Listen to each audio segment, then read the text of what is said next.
Arkadaşlar hepiniz hoş geldiniz.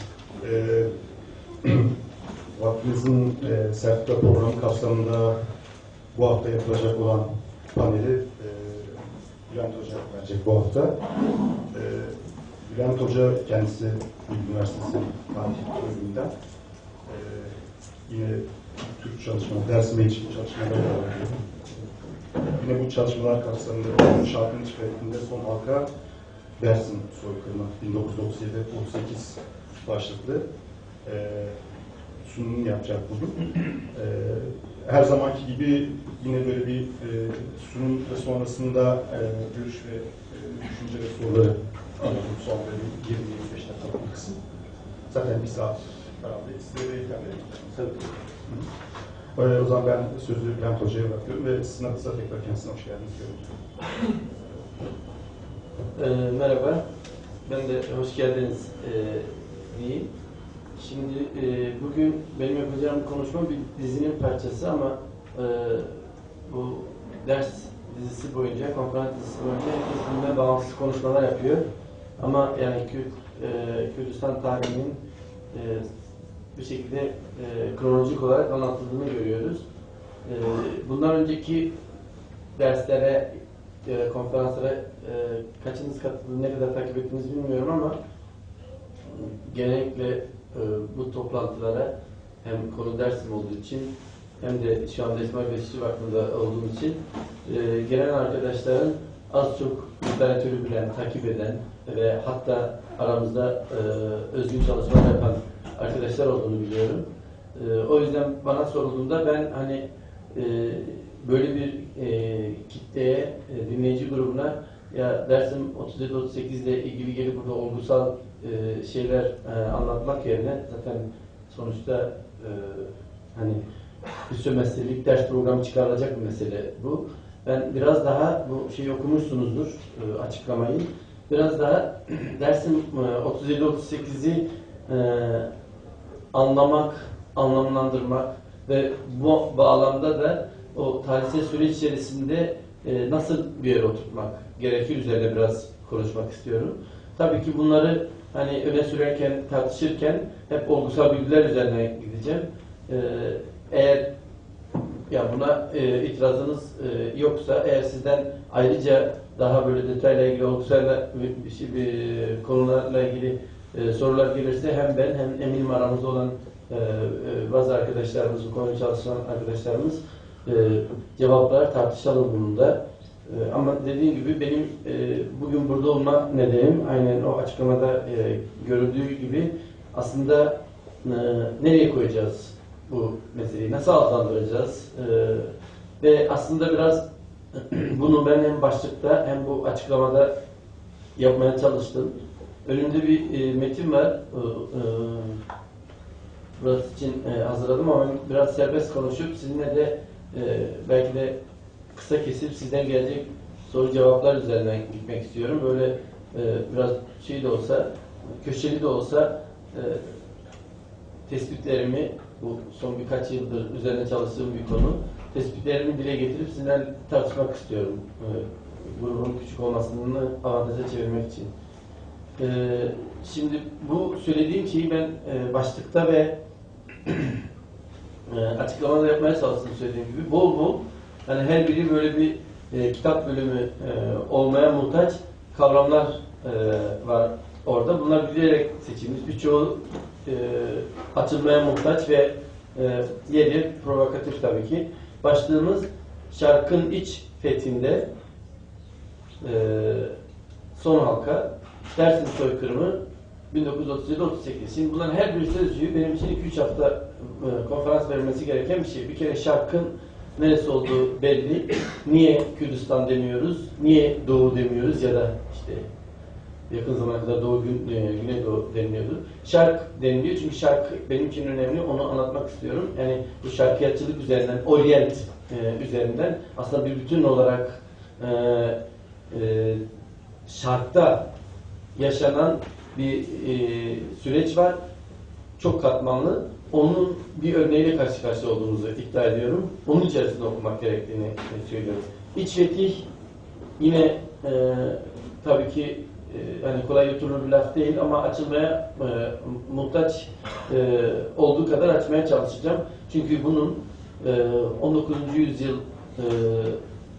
Osmanlı modernleşmesi sürecinin anlaşılması için önemli olduğunu düşünüyorum. Osmanlı biliyoruz, klasik Osmanlı Fetihler İmparator Doğu demek zaten, Fetihler Devleti'ydi. Ama modernleşen Osmanlı'nın iç fetihler yaparak kendisini yeniden inşa ettiğini düşündüğüm için iç fetihler bir mecaz anlamda kullanılandır. Yani içerimleme, onu da kullanıyor bu incorporation dediğimiz şey anlamda da kullanılır ki öyle olduğu zaman Bursa'da yani bir de ben bilgileri de katabilirsiniz, Edirne'yi de katabilirsiniz ya da daha figüratif anlamda kadını da çocuğu da ya da aşireti de katabilirsiniz. Ama bir de fetihin ilk anda aklına gelen böyle mecaz anlamda değil, direkt anlamda iç fetih dediğimiz şey gerçekten teritoryal fetihler olarak düşündüğümüz zaman da klasik Osmanlı'nın izin verdiği görece özerk, bugün tehlikeli bir sözcük var artık ama özerk, yarı bağımsız coğrafyaların da artık fetih yoluyla ki bunun araçları belli, resmen kalıp gibi bu fetih araçlarıyla yöntemi ve aşamaları bunlar uygulanarak bir iç fetih süreci yaşanıyor. Bu anlamda ilk genelde çalışılan bilinen şeyler Kürdistan'dır, Yemen'dir, Lübnan'dır, Dağlık Lübnan, Kuzey Arnavutluk'tur. Ve burada bir dahaki şeye geçiyoruz. Son halka durumuna geçiyoruz. Burada aslında yine bir iddia var burada. Tabii ki bir süreklilik iddiası var. Yani şarkının iç fethini Osmanlı modernleşmesiyle başlatıyorum ve son halk olarak 37-38'de yaşanmış bir olayı alıyorum. Hani demek ki aslında 23'ten itibaren durmuş bir şey değil ya da yeni bir şey değil, aynı fetih süreci olduğunu düşünüyorum. Bu fetih sürecinin tamamlanması anlamında son adım, son halka olarak okunması gerektiğini iddia ediyorum. Ama bu şimdi açacağız ama bu fetih ya da iç fetih sürecinin değişik dediğim gibi biçimleri var değişik alanlarda. Büyük oranda o biçim şeye bağlı, hangi yöntemin, hangi biçimin uygulanacağı söz konusu coğrafyanın merkezde klasik dönemdeki, modern öncesi dönemdeki ilişkilerine bağlı. Ne kadar merkeze bağlıysa o kadar az dolaylı sofistike, rafine şeyler kullanılıp gerçekleştirilebiliyor bu iç fetih. Ama ne kadar bağımsızsa o kadar dolaysız, yani askeri bildiğimiz kelimenin dar anlamıyla fetih dediğimiz olay, ordunuz yollayıp orayı kendinize bağlamanız, kontrolünüzün altına alması. Tabi burada önemli olan bir şey unutmamak gerekiyor. Biz niteliksel bir fark olduğu için bunu değerlendiriyorum. Yoksa elbette premodern dönemde de bu nominal olarak kağıt üzerinde merkeze bağlı olan coğrafyalar bunlar. Yeni bir bağlanmadan, yeni bir kontrolden bahsediyoruz. O anlamda belki de yeniden fethi de denilebilir. Yani yerleri kullandığım da oluyor. İç fetih yerine yeniden fethi olarak da düşünülebilir. Bu son halka olayı dediğim gibi hem süreklilik olarak önemli hem de bir dahaki sözcüğe geçiyoruz. Niye Dersim? Yani Dersim'in son halka olması tesadüf değil. Çünkü bir bütün olarak aslında yani bunu artık bilmemiz gerekiyor. Birazcık çünkü bol bol herhangi bir kütüphaneye girdiğinizde, herhangi bir kütüphaneye girdiğinizde yeterli olmaktan çok uzak ama Kürdistan tarihiyle ilgili yeterli literatür var ve bugüne kadar eğer onların 3-5'ini karıştırırsanız biliyoruz ki aslında Kürdistan'la ilgili yapacağımız bütün genellemeler yersiz. Çoktan içerimlenmiş, merkezle ilişkileri daha dolaysız olan yerler var, daha görece bağımsız olan yerler var. Onlardan biri de Dersim ve aslında öne çıkan yerlerden biri Dersim. Eğer yani direkt 19. yüzyılın kendisine bakacak olursak daha o zamandan bu yani entegrasyon demiyorum ona, bir tür içerimleme şeyidir bu, inkorporasyon sürecidir. Bu süreçte en çok zorlanacağını devletin başından bildiği bir yer. Çünkü daha klasik dönemde bile yine en az nüfuz edebileceği bir bölge olduğu için bunun son halkanın Dersim olması önemli. Ve bu son halka olması dışında bir özelliği daha var. Bu da tabii önemli bir iddia. Tartışmaya açılabilir burada. Ben uzun bir süre çalıştıktan sonra geldiğim nokta bunun soykırım olduğunu söylemek. Bu da tesadüf değil. Son halka olmasıyla da ilgili modelleşme sürecinde ulaşılmış olan noktayla da ilgili. Şimdi bunun aslında açılımını kısaca şöyle yapmıştım. Osmanlı'nın modelleşme süreciyle başlayan devletin ya da merkezin birey ve toplum yaşamına derinlemesine nüfuziyle, yani o incorporation dediğim şey, vatandaştırma adı verilebilecek olan ülkenin modern iç fetihi, coğrafyanın özellikle o güne kadar merkezden görece uzak ya da özel kalmayı başarmış köşelerinin merkeze içerimlenmesi sürecinden bahsediyor. Bir önce anlattığım bir cümlede söylemiş oldum. Özellikle bu çeper söz konusu olduğunda bir tür iç sömürgeleştirme süreci bu aynı zamanda, ya da iç sömürgeleşme süreci. Buna da bakmamız gerekiyor çünkü tam o sırada dünya tarihi düzleminde de, yani global düzlemde de yeni tür bir yayılmacılık, yeni bir sömürgecilik döneminin artık hakim olmaya başladığını görüyoruz. Onunla da karşılaştırmalı olarak o genel çerçevenin içerisinde incelemek gerektiğini düşünüyorum. Ve bu genel çerçeve içerisinde yaşanan dönüşüm Kürdistan'da Osmanlı İmparatorluğu'nun sonuna kadar tamamlanmamış. Bu süreci tamamlamak Kemalist Cumhuriyet'e düşmüştür. Bu devamlılık meselesi. Kemalist rejimin kemale erdirdiği bu süreçte son halkaya oluşturan Dersim'in iç fethi ise nihai olarak 1937-38 yıllarında uygulanan bir Alevi soykırımı sonucunda gerçekleştirilmiştir. Soykırımı konuşacağız. Soykıran kim? Peki soykırılan kim? Ona da bakacağız. Bu benim tartışmaya açmak istediğim, bu kadar söylediğim içerisinde en az arkasında duracağım şey tartışmak. Ben de emin olmak istiyorum ama benim şimdiye kadar yaptığım okumalardan vardığım şey, öncelikle kırılan kitlenin Kızılbaşlığı üzerinden, belki de Kızılbaş soykırımı daha da uygun bir sözcük orada. Ki bunu yolladıktan sonra düşünmüştüm ama geç olmuştu. Şimdi bu yaşanan kırımın kendisi, şöyle yapalım isterseniz, en baştan söylediğim gibi, geç gelen arkadaşlar da oldu. Buradaki arkadaşların çoğunun zaten genelde literatürden, medyadan Dersim 37-38 konusunda zaten okumalar yaptığını, bilgileri olduğunu düşündüğüm gibi aranızdan daha böyle profesyonel, direkt olarak bu konuda çalışan arkadaşlar da vardır.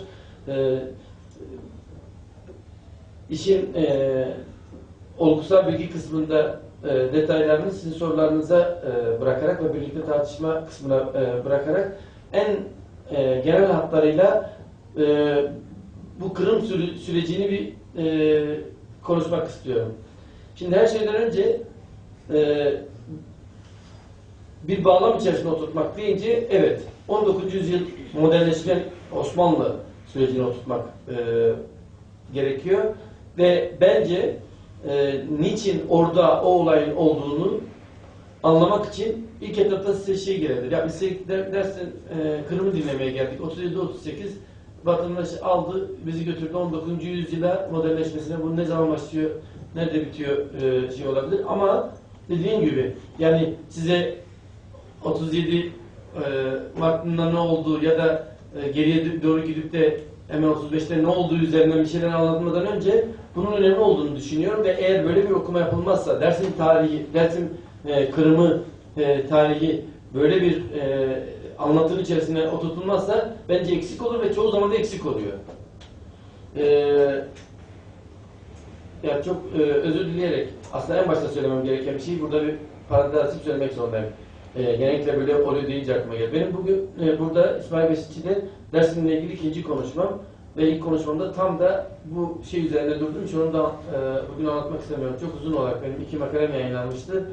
Tarih yazımında ya da farklı anlatılarda Dersim 37-38 yani Türkiye'de bugüne kadar yazılmış literatür üzerinden mesele nasıl anlaşılıyor, nasıl anlatılıyor gibi bir şey vardı. Bunun burada yani kısa bir özetine kalkışmam bile olanaksız ama az önce söylediğim şeyi buna dayandırarak söylüyorum. Yani bütün bu literatüre baktığımızda bir bütün olarak bu modernleşme dediğimiz, modernite dediğimiz şeyi anlamaya çalışmayan, o genel paradigma içerisine oturtmayan anlatıların başından sorumlu olduğunu düşünüyorum. Ve bu anlamda ben tarihi tabii ki isterseniz 39'da başlattım, isterseniz 56'da yani 1800 hangi fermanla başlayacaksanız da yapacaksınız çok önemli değil. Ama sonu önemli. Bu anlamda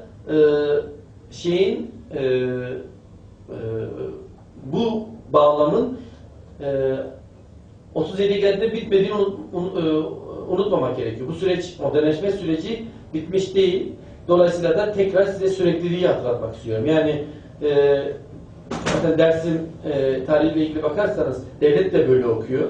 Dersim isyanları diye 20'lerde de 30'larda da Dersim'e gönderilen Cumhuriyet görevlisi zaten kendisi de bir zamanlar Osmanlı bürokratı ayrı bir şey ama ta kendisinden önceki devlet bürokratlarının raporlarına dayanıyor. Onun politikaları, onun planları üzerinden Dersim'e algılıyor, anlatıyor ve önerilerde bulunuyor. Bu devamlılık her anlamda, hem kadro anlamda, hem zihniyet anlamda, hem politika anlamda karşımızda. Dolayısıyla 1924'ten itibaren Society kırılma noktası olarak verelim. 1925'ten itibaren yaşanan şeyler bir ara dönem falan filan değil. Devam ediyor sadece.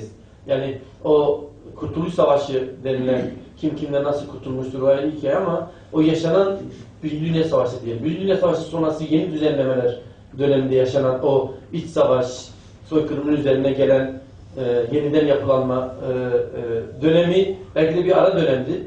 Tam da uluslararası konjonktürden kaynaklanan. Ama ondan sonra nerede kalmıştık tavrıyla hareket edildiğini bu anlamda da böyle bir tarih anlatacaksak işte 1890'larda yaşanan genel Kürdistan olabilir, Dersim olabilir, Ermeni katliamlar olabilir. Yine yani Batı Ermenistan'dan bahsediyoruz aynı zamanda çünkü Kürdistan'dan bahsettiğimiz kadar. Böyle bir okuma sonucunda görüyoruz ki aslında hani tekrar söylüyorum raporlarda bile var, islahat planlarında bile var ama uygulamada da görüyoruz ki aslında 1920'de Dersim'e yapılan hareket, Society üzerinden yine bir katliam gerçekleştirilmesi, bastırılması, yine Ağrı'da bir isyan girişimi diye yani kendi haklarını tayin hakkı deyin. Birisi de onu Kurtuluş Savaşı olarak anlatır. Bir başka biri bugün herhalde öz yönetim girişimi olarak anlatır. Ama bunun konumuz o değil. Bunun karşısında devletin verdiği tepki devamlılıktan bahsediyorum. Yani böyle olduğu zaman da bir süreç kopukluk yaşanmamış, Arap aşamaları aslında olmayan bir süreçten bahsediyoruz. O zaman bu genel bağlam içerisinde evet köşe taşları var. Nereden başlarız bilmiyorum. Ama şey kaçınılmaz artık. Yani daraltmak gerekiyorsa artık 1935'i almak zorundayız. Yani 1935'ten başlamazsak biz 37-38'i hiç anlamayız. Yani şeyi anlayamayız. Genel bu modernleşme süreci o paradigma içerisinde oturtmazsak anlayamayız ama 35'ten değil de biz 37'den başlarsak hiç anlayamayız. Çünkü 35 ne olduğunu konuşalım. 35'te 37-38'de yaşanacak olan neyse artık onun aktörü, iradesi ortaya çıkacak. Bu bizi isyan mıdır, değil midir, katliam mıdır, değil midir tartışmalarına götürecek ve bunun cevabını vermek için de 35'e dönmek gerekiyor. Ki bu arada yani son zamanlarda belki kullanmaya başlandı ama çok uzun süre Dersim'le ilgili soykırım kavramını kullanmadı. Hiçbir çevre, benim burada daha önce yaptığım konuşmalarda da olduğu gibi, ne Kürt çevreleri, ne sosyalistler, ne Kemalistler, zaten belli kimin ne dediği, değişik de sol çevreler, değişik Kürt çevreler, değişik İslami çevreler bunu kullanmadı ama bunu kullanan bir isim vardı. O da burada kendisi adına kurulan, vakıf kurulan kişi. İsmail Beşikçi, 1970'lerin sonunda yazdığı ama daha sonra yayınlanan Tunceli kitabını jenosit olarak yayınladı. Ama Türkiye'deyiz, bastırıldı, edildi ama her zaman olduğu gibi rejim bastırdığı kadar biz de bastırdık, bilinçaltına attık ya da bir yerleri görmemezlikten geldik. Ama bu kullanılmış bir şeydi daha önce. Soykırım tanımlaması. Ve orada da tesadüf değil, İsmail Hoca da 35 kanunuyla başlıyor. 35 kanunu çok iyi bir söylemsel analize tuttuğu gibi o kanunun tartışmalarını da, meclis tartışmalarını da çok iyi bir söylemsel analize tutuyor. Böyle olduğu zaman da görüyorsunuz ki aslında lafı uzatmaya gerek yok.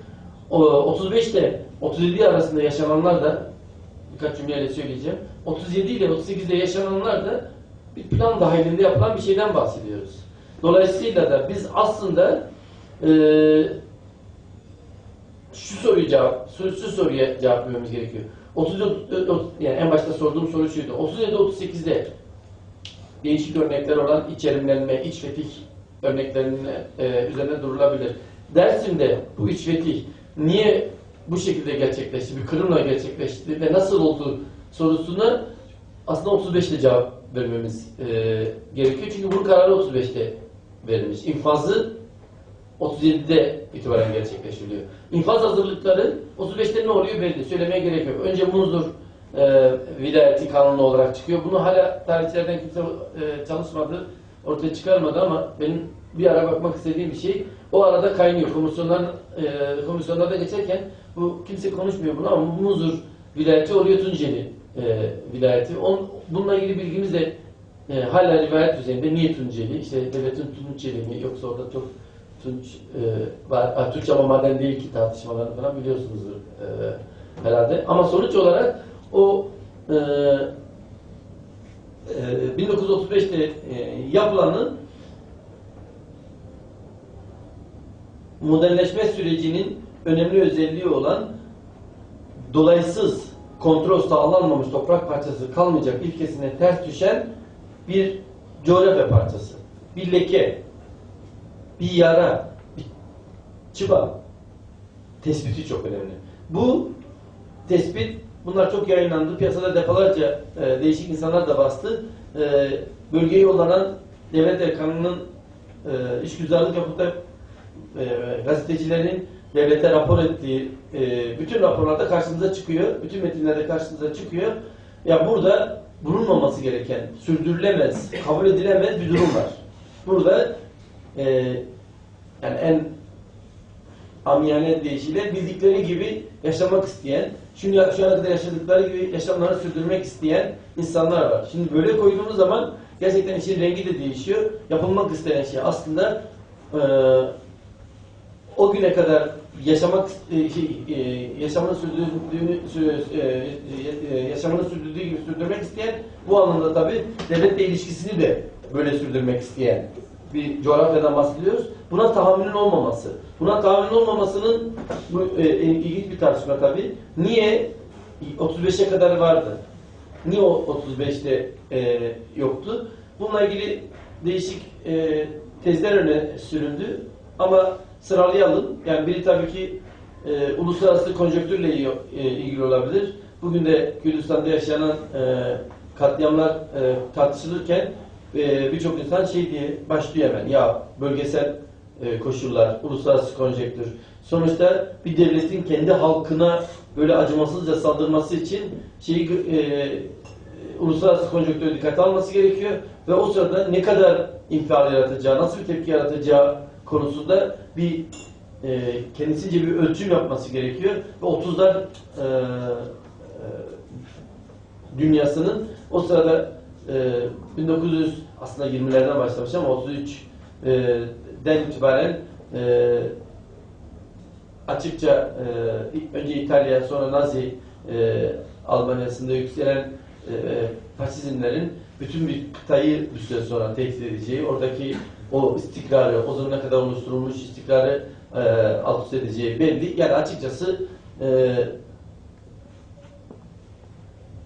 böyle bir duyarlılığın olmayacağı bir dönem olarak düşünüyor. Eğer böyle düşünülüyorsa, bu tez doğruysa, benim önümde böyle bir şey yok. Bu akıl yürütülerek yapılmış bir şeydir, tezdir.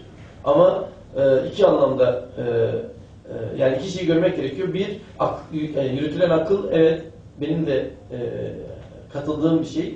Ama ikincisi, pratikte de eğer böyle yaptılarsa haklı çıktıkları da belli. Unutuyoruz. Aynı Ermeni soykırımında olduğu gibi orada bir kırım yaşanırken dünya devletlerinin hiçbirinin kılı bile kıpırdamıyor. Yani tam tersine işbirliği yapıyorlar. Almanya örneğinde olduğu gibi mesela 1915'te, ya da daha sonra sözüm ona Türkiye'de milliyetçiler hep böyle Ermeni dostu gibi sunduğu İngilizler, Fransızlar anında, yani 1921'den itibaren bitmiştir o olay, kapanmıştır yani. Ne soykırım ne bir şey. Orada yeni kurulan bir rejim var, yeni efendiler var. Ankara'dakilerle bir an önce yarışıyorlar kim anlaşacak diye ve Ankara'nın önemli koşullarından biri bu. Bunun hesabını bana kim soracak diye hepsi razı oluyor. En başta da tabii Sovyetler Birliği. Aynı şey 30'larda geçerli. 30'larda baktığımızda eğer böyle bir tez doğruysa aslında katliam sonrasında birkaç konsolosun yazdığı raporlarda o vahşet bilinse de görülse de kılı bile kıpırdamıyor. Sovyetler ve o yüzden de Türkiye komünistlerinin yaptıkları da bir taraftan tıpkı Said olayında olduğu gibi feodalitenin tasfiyesi, 3-5 yani aynı rejimin söylediğin aynı değil. Eşkıyaların temizlenmesi, hatta oradaki ezilen halkın onu sömüren ağalardan, şeyhlerden temizlenmesi şeyi hakim oluyor. Bu önemli. Demek ki böyle bir duyarsızlığa eğer yatırım yaptıysa o sıradaki rejim doğru yatırım yapmış. Doğru okulam. İkincisi niye bu dönem deyince aslında önce İttihatçıların kendilerinden önce mesela Hamit düşmanıdır ama o İttihatçılar Hamit modernizasyonunun, Hamit devletinin inşasını devam etmişlerdir her anlamda. Bu anlamda zaten kendileri de İttihatçı olan Kemalistler de bu süreci öyle bir noktaya vardırıyorlar ki aslında hem niteliksel olarak hem niceliksel olarak artık nüfuz edemediği, dolaysız kontrolüne almadığı coğrafya bırakmamış ve bu dışarıda kalan Dersim gibi bir bölgenin o güne kadar denenmiş de fethi gerçekleştirilmemiş bölgenin fethi için yeni araçlar söz konusu. Yani bizim bildiğimiz demiryollarının işte bu önemli bir şey, güneyden kuzeyden demiryolu ağlarının tamamlanmasıyla asker sevkiyatının daha da kolaylaşması, yine işte biliyoruz gururla anlattığı bizzat kendisinin manevi kızının katıldığı uçakların bu harekete katılması üzerinden ulaşılmayan yerlere her canlının bombalandığı, bunlar artık anlatılan bilinen şeyler. Yine hala açığa çıkarılmamış ama Çağlayan anlatılandan bildiğimiz bir tür gazın kullandığı, bütün bunlar aslında devletin hazır olduğunu gösteriyor. Bence üçüncü yani hani psikolojik politik yani politopsikolojik bir unsur olarak o dönem metinlerine baktığım zaman ben Kemalist elitin küstahlık derecesine varacak başarısı. Yani bu o sırada Sovyetlerde de yaşanıyor başka yerlerde. Modern elitin, o modern devlet liderinden yeni birey, yeni toplum yaratma konusundaki başarısı, yani açıkçası koca bir alfabeyi silip yeni alfabe öğretmek, yüzyıllarca yaşanan herhangi bir şeyi silip yer altına etmek, yok edemesi bile. O tanrısal bir güç atfetmesine yol açıyor önce. Aynı şeyi Stalin Sovyetler Birliği'nde yapacak. Aynı şeyi o sırada dünyanın değişik yerlerindeki diktatörlükler yapmaya başlayacaklar. Yani kendisini adeta böyle bir heykeltıraş gibi görüp ve zaman olarak da zamana yaymadan, dolaylı bir şekilde değil, oturup var olanı kırıp parçalayıp ondan yeni bir şey yaratmak. O kadar bu benim söylediğim şey dönem metinlerinde o kadar çok fazla var ki. Yani o malzemenin içerisinde mesela hani parçalayacağı kesin ama bunlar işte Alevidir deyip o Aleviliğini övüp edip onu parçalayıp ama yepyeni bir şey yaratacak. O yarattığı şey de bambaşka bir şey olacak. Bu kendini bu kadar muktedir hissetmesinde şunu kabul etmek gerekiyor. 35'e geldiğimizde yani gerçekten de hani ne diyordu? Katastrofik başarı diyordu bu dil şeyle ilgili.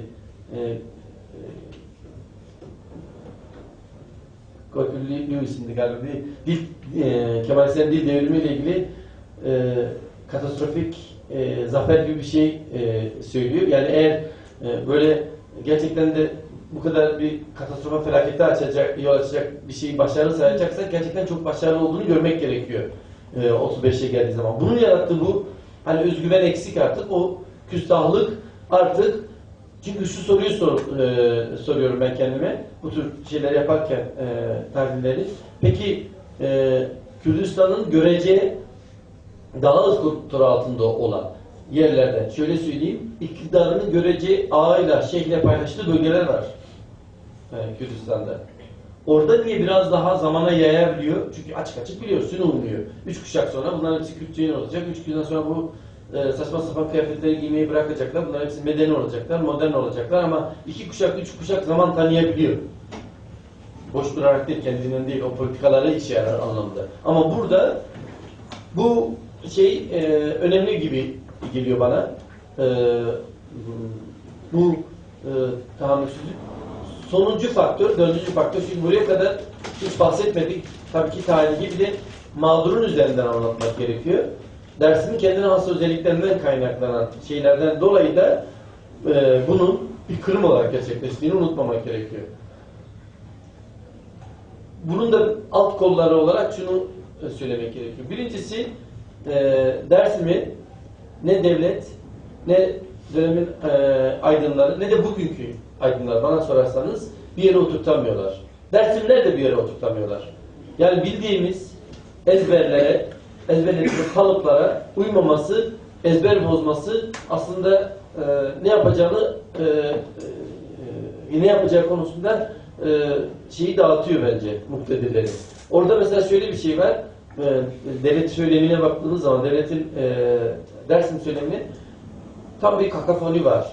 Böyle Türk oldukları için aynı raporlarda onların özbeöz Türk olduklarından tutun da tipik bölücü Kürt şeyi de aynı yerde geçiyor. Aleviliklerini övüyor. Ondan sonra biraz sonra herhangi bir Sünni'nin söyleyebileceği bunun sapkınlığından nümnesine kadar onu da bunun içerisinde görebiliyorsunuz.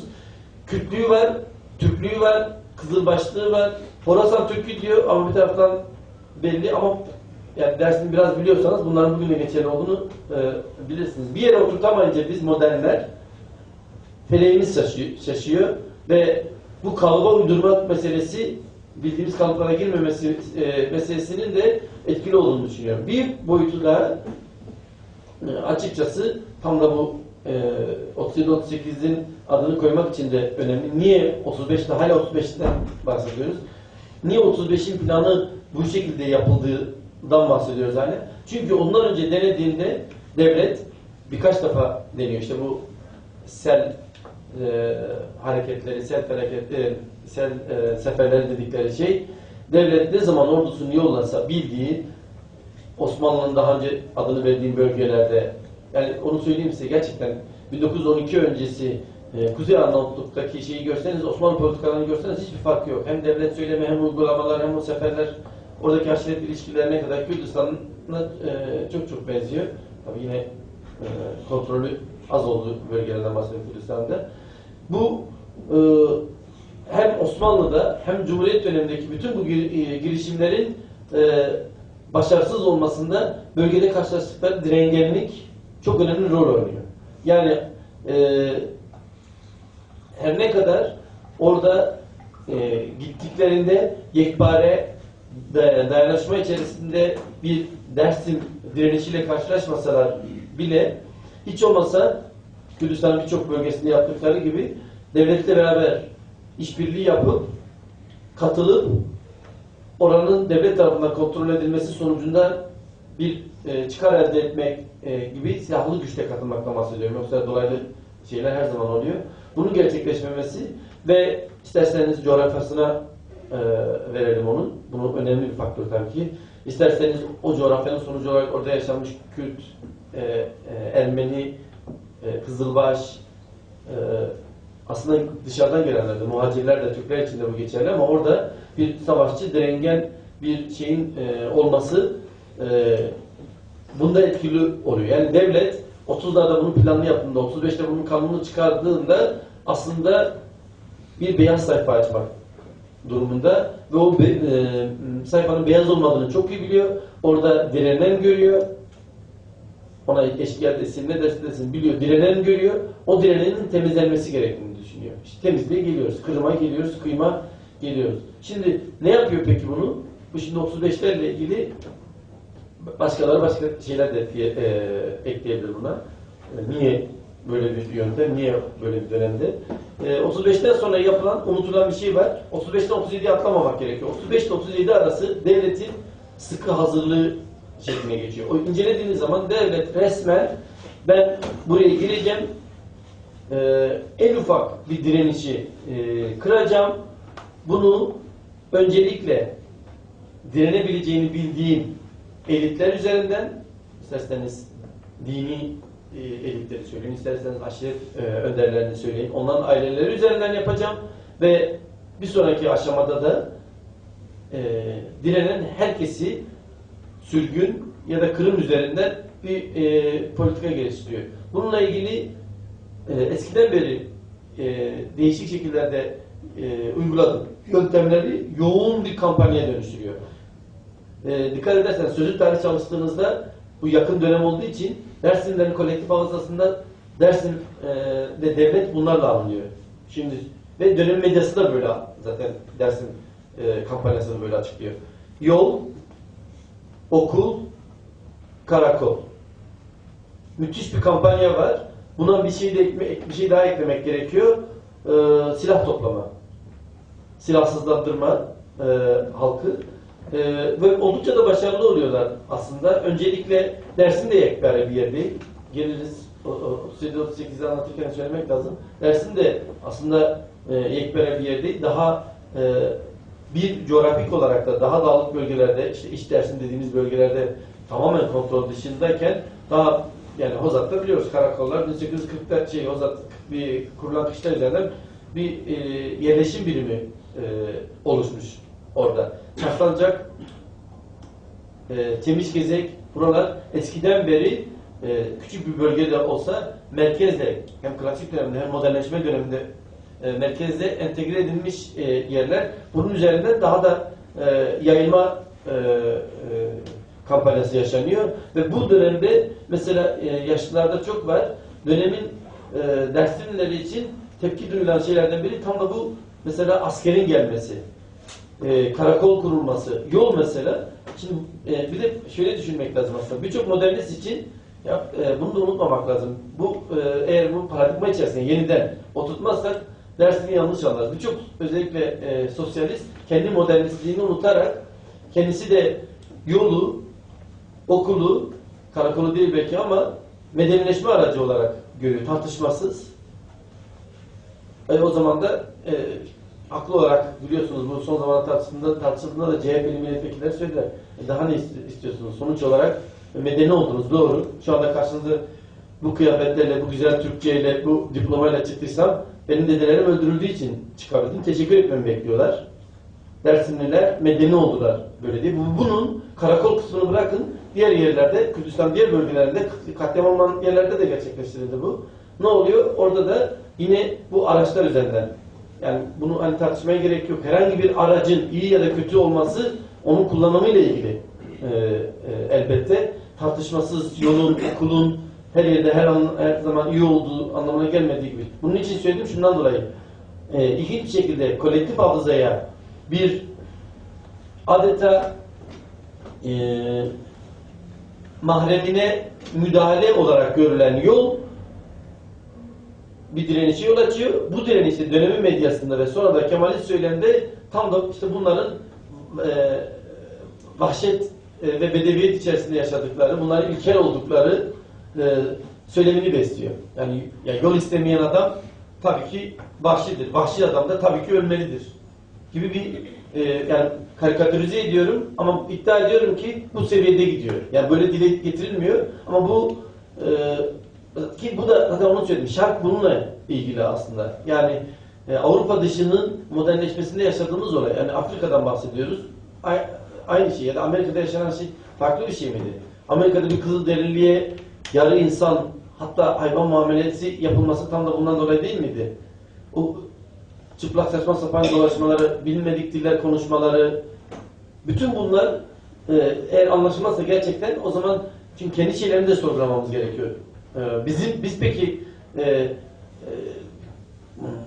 mağdurun nasıl yaşamasını istiyoruz, ne yapmasını istiyoruz gibi bir tartışma söz konusu. Her ne kadar konumuz olmasa da. Şimdi meseleyi şöyle bağlayalım, nihayet gelelim. 37'de şimdi 38 deniliyor. Ben hala 37-38 deyip duruyorum. Bu benim için önemli. Dersim 38 oturmuş kavram olarak. Onu şey yapmayalım. Hani yok kullanmayalım diye bir şey söz konusu olamaz. Ama şunu bilmek gerekiyor. O bir sembol isim. Dersim'de yaşanan kırım iki ayrı dönemde gerçekleşiyor. Ve bu iki ayrı dönemde iki ayrı niteliği var. Önce 37'de devlet şeye girip Dersim'e girip o söylediğim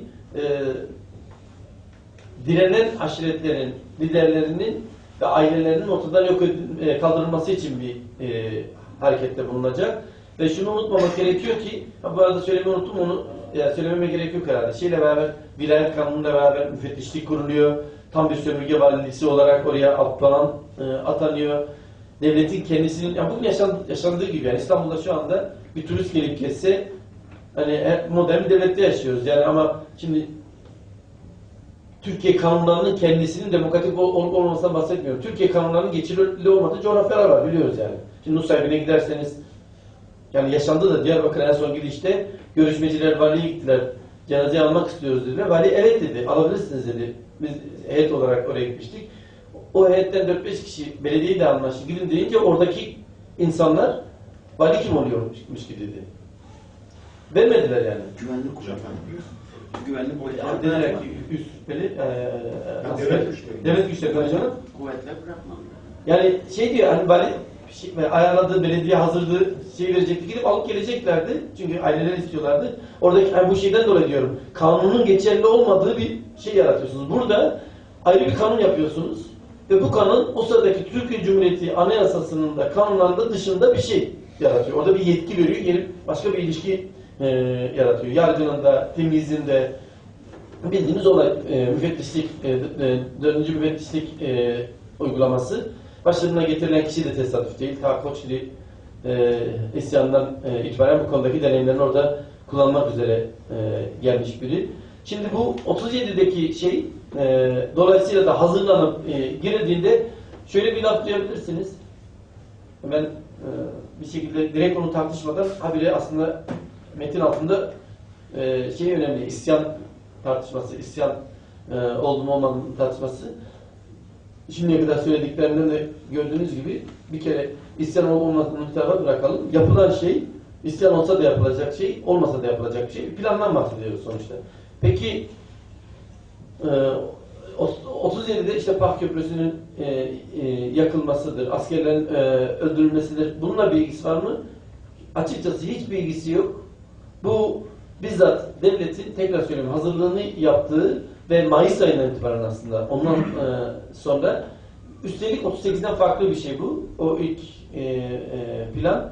37'de girip 6 aşireti liderlerini ve ailelerini bertaraf etmek. Bertaraf etmenin bir yolu öldürmek, bir yolu da yakalayıp derdest edip sürgüne göndermek. Direnişe karşılaşacaklarını biliyorlar ve direnişe karşılaşıyorlar. Direniş de biliyorsunuz zaten kısmen silahları toplanmış ve en önemlisi de yine isyan tartışması ile ilgili dikkatinizi çekmek istiyorum. Ortada yani Çıstay'da bile hala şeyini bilmediğimiz, tam detaylarını bir azadi örgütü söz konusu. Yani örgüt diyoruz, program diyoruz, amaç diyoruz. Çıstay'da ne kadar ilişkilidir, isyanla ne kadar ilişkilidir onlar ayrı tartışma. Ağrı'dan Hoybun belli. Herhangi yani burada böyle bir şey de söz konusu değil. Hiçbir şey, böyle bir şey yok. Sadece direnen aşiretler var. Bunlar arasında koordinasyon eksikliği çok fazla. Bildiğimiz efsaneleştirilmiş bir Harun Gözeler'in yemini var. Ama karşımızda devletin bu saldırısını kendi olanaklarıyla bertaraf etmeye çalışan ve tam da bu örgütsüzlükten kaynaklı bölünmeler, parçalanmalar var. Aşiretler arasında pasif kalanlar var. Ve çok önemli bir şey, bizzat aşiretlerin içinden yarılmalar var. Yani şu efsaneyi de ortadan kaldırmak gerekiyor. Bir kere bence bir efsaneydi. O büyük oranda ortadan kalktı. Dersim'in isyan olduğu, onu da burada anlatmaya çalışıyorum. Ama bir efsaneyi daha ortadan kaldırmak gerekiyor. O da Dersim direnişinin, hiçbir direniş için geçerli değil bu zaten. Hiçbir direniş için geçerli değil. Bir bütün olarak bütün Dersimlerin direndiği, bunun için söylüyorum. İkisini de açıklayayım. Niçin önemli? Biri şunun için geçerli. Maalesef bazı iyi niyetli arkadaşlarımız toplumdan yana, insandan yana, insan haklarından yana arkadaşlarımız devletin bu katliamını mahkum etmek için sırf isyan değildir şeyini devletin cürmünü arttırmak için kullandılar. Bu biraz tehlikeli bir şey. Benim özellikle uyarmak istediğim bir şey. Çünkü şöyle bir söyleme, böyle bir argümana hizmet edebilir. Yani isyan olursa sanki şeymiş gibi. O zaman kabul edilebilir bir şeymiş gibi ki ben yazdığım şeylerde velev ki isyan diyorum. İsyan olması durumunda bile yapılan şey katliamdır, kırımdır, soykırımdır. Hiçbir şeyi yok. Ama biz tarihsel olgu olarak yaklaşıp söylüyoruz. Direniş kesinlikle geçerlidir. Direnişi de incelerken kahramanlaştırmalar, mitleştirmeler yapmamak gerekiyor. Yani biliyoruz yani Dersim'in bilinçli unsurlarından biri Koçgiri'den gelen Ali Şer'dir. Ali Şer nasıl öldürüldüğünü biliyoruz bir şekilde. Dersim deyince akla gelen lider Seyyid Rıza'dır. Seyyid Rıza eğer Dersim'de direnişin devlet katliamına karşı halkının önüne geçmiş bir dini önder olarak nasıl tarihe yazıldıysa onun yeğeni de Dersim'de ihanetin adı olarak yazıldı. Aynı ailedir, aynı aşirettir. Biz ancak bu mitleştirmelerden, efsaneleştirmelerden uzak okursak doğru olur. Bu da hiçbir olağanüstü bir durum yok. Tarihin en kahramanca, en destansı direnişlerinde de bu böyledir. Burada sadece dikkat etmek lazım. Tarih konuşuyoruz, siyaset yapmıyoruz. Siyaset yapan insanlar bunu propaganda için kullanabilirler, edebilirler. İstedikleri yerini söylerler, söylemezler. Ama gerçekten tarih konuşuyorsak bunları görüp söylememiz gerekiyor. Şimdi şöyle bir şey oluyor, çok ilginç. Bunları biliyorsunuzdur. 37'nin yazı bu planın gerçekleşmesiyle geçiyor. 37'nin yazında direniş dediğimiz şey, az önce bunları onun için söyledim. İlginç bir şey. Tam da bu örgütlenme olmadığı için, tam bu dayanışma olmadığı için resmen nefsi müdafayla geçiyor. Bütün öz savunma. Başka hiçbir şey değil. Bugün olduğu gibi öz savunmayı kırmaya çalışıyor. Ama o kadar zor koşullarda yapıyorlar ki daha kaçmak mesele oluyor. Devlet için gelecek diye köyüne erkeklerin bir süre dağda kalması. Sonra bir süre sonra çocuklar da, kadınlar da, yaşlılar da aynı şeyi yapıyor. 37 Eylül'üne girildiğinde ya öldürülmüş, ya dağa kaçmış, ya da yakalanmış, sürgüne yollanmış. Bu iç Dersim dediğimiz bölgenin aşiretleri bastırılmış durumda. Ve öyle ki bildiğimiz hikaye Başbakan olsa da İsmet İnönü ve İsmet İnönü verdiği bir beyanatta basına bu mesele kapanmıştır diyor, bitti diyor. Dersim, Çıban'ı temizledik diyor. Bu arada Çıban da önemli bir şey. Çünkü az önce anlattığım, bunu da müsaade ederseniz söyleyeyim. Bu da bir sakınca. Ben böyle genel kontekste oturalım, bağlama oturtalım derken yine bir sakıncaya dikkat çekmek istiyorum. Şöyle düşünülmemeli. Evet, modernleşme bir şekilde içerimleme, dönüştürme sürecidir ama bunun değişik yöntemleri var. Mesela dersinde yaşanana toplumsal mühendislik demek, hatta nüfus mühendisliği demek bence yanlış olur. Bu yapılıyor eleştirel olma adına. Çünkü toplumsal mühendisliği orada evet Rum'a yaptı, Pontus'a yaptı, Kürdistan'da yaptı ama burada yapılan şey madem bir çıbandan bahsediyoruz, bir toplumsal cerrahlıktır. Burada komple almaktan bahsediyor. Bir uzvu almaktan bahsediyor. Orada çıban var diye komple çıbanı almaktan bahsediyor. Böyle olduğu için de zaten 37'nin Eylül'üne gelindiğinde işte Seyyid Rıza'nın da yakalanmasından sonra ki Seyyid Rıza yani o direnişi öyle okumak lazım. Seyyid Rıza işte bir cephede savaşırken birlikleriyle falan filan değil. Son zamanlarını dağlarda varoluşunu sürdürmek üzere mücadele eden bir duruma gelmiş durumda. Devlet sınır tanımıyor. Yok etmek istiyor. İşte tartışmalı bir şekilde bölgeden uzaklaşmaya çalışırken mi yoksa teslim olmaya gittiği için mi hala tartışmalı.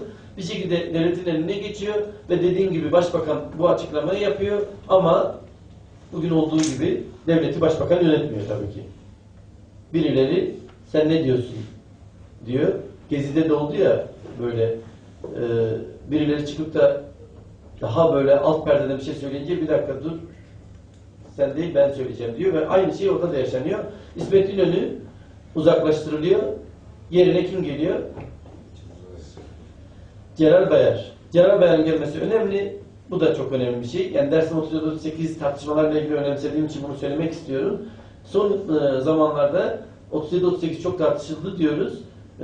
Ya bence yüzleşmeden bahsediyoruz. Bence kesinlikle bunun doğru olmadığı gibi çoğu zaman yüzleşme adına siyasilerin yaptığı şey eski inkarcı Kemalistlerинkinden bile can yakan şey oldu. Özürümsü şeyler, araçsallaştırmalar, kendi muhalifine, politik muhalifine, rakibine darbe vurmak için kullanmalar ve bunun en bariz örneği İslamcıların kullandığı Dersim üzerinden Kemalizme vuracağız diye İnönü düşmanlığı yapmaları. Onların önemli özelliklerinden biri de o sahte cesaret gösterisi olduğu için birdenbire güya tarih yazımında revizyonist devrimci bir tavır sergiliyoruz diye eleştiriyorlar. Mustafa Kemal Atatürk'e tek bir söz etmeden İnönü'ye vurarak bu işi kurtaracaklarını düşünüyorlardı. Kendi geleneklerinin önderi olarak gördükleri Celal Bayar'ı görmemezlikten geldiler. Ne oldu? Böylece 38'e gireceğiz. Ne oluyor? Gitti İnönü, geldi Bayar. Bayar tam da İnönü'nün durdu, bitsin dediği yerde hayır yetmesin diyen Mustafa Kemal Atatürk'ün politikasını hayata geçirmek üzere başbakan olarak geldi ve 38'de yaşanan şey arkadaşlar bu sefer de bir daha önce zaten bastırılmış, direnişin bastırılmış olduğu bölgelerin yeniden tamamen temizlenmesi, dağlara çekilmiş olan, kendi yaşamlarını sürdürmek üzere dağlara çekilmiş olan insanların temizlenmesi. İki, o zamana kadar bir şekilde bastırılmamış, üstlerine gidilmemiş, bu 37'deki direnişe destek vermemiş aşiretlerin ortadan kaldırılması. Ama bu sefer 37'den farklı olarak soykırım şimdi gündeme geliyor. Daha önce dediğim gibi elitlerin yok edilmesi. 38'de yaşanan şey açıkçası orada bir yaşam biçimini, bir kültürü, bir halkı yok etmek söz konusu. Bir Kızılbaş, Kürt, Alevi, Zazaca konuşan Ermeni, bunlar önemli unsurlar. Bunlar hep ötekiler. Bunlar tahammül edilmeyecek şeyler. Yani şeyi unutmamak lazım. 37'de devlet gidip köylerde oradaki Kızılbaşları yok etmeden önce buradaki Alevileri Ermenileri sorabiliyor önce. 1915'te bir şekilde kurtulmuş Ermeniler, o da hafızada. Bunların bir araya getirildiğinde 38'de yapılmak istenen şey tam da artık dersin neyse, artık dersin neyi temsil ediyorsa, Dersim neyi barındırıyorsa diyelim. Bunların ortadan kaldırılması, temizlenmesi. Tam da bugün birçok insanın işte başarı olarak gördüğü şey, o başarı daha sonra 60'larda bir başka şekilde karşılarına bir sürprizle çıkacak Dersimlerin muhalif sol harekete katılmasıyla. Ama büyük oranda yani 45'lerden itibaren özellikle bu Sılam raporlarından okursanız az çalışılan mesele bu sürgüne yollananlar 47'de dönecekler. CHP müfettişlerinin verdikleri raporlardan gerçek anlamda bir başarı hikayesi var orada, yani övünebilirler her şeyleriyle. Bildiğimiz olay yani. Gerçekten Kızılderililerin hikayesine çok benziyor. Amerika'daki beyaz adamın Kızılderilileri onları yok etme pahasına da olsa kurtarıp medenileştirilmesi hikayesi gibi böyle bir hikayeler anlatılıyor 50'lerde. Ancak 60'ların ikinci yarısından itibaren bir sürprizle karşılaşacaklar. Şimdi burada 38'i şöyle bitirelim. 38'de yine direnişle karşılaşıyor devlet. Ama yine bir efsaneleştirmeden kurtulmak için ya da efsaneleştirme hafızasına düşmemek için şunu unutmamak gerekiyor. Bizzat 37'de mesela kırıma uğramış aşiretlerin silahşörleri, yani halkın kolektif hafızasında kahramanca anlatılıyor. İşte devlete karşı böyle bu kadar insanı koruduğu, askere karşı, katliama karşı koruduğu denilen insanların 38'de milis olarak mesela Demirhanlılara karşı askerlerle birlikte cezaevinden çıkarılıp savaştığını da biliyoruz. 37-38'de özellikle genç arkadaşlara söylüyorum. Bakmak isteyen arkadaşlar bu makro düzeyde olanla mikro düzeyde olanı ikisini de görmeli. Ama şu hataya düşüp de o mikro düzeyde olanın üzerinden makroyu kaçırmamalı. Bu dünyanın her tarafında yaşanan bir şeydir. Yani siz Ermeni soykırımında da Yahudi soykırımında da gidip 3 tane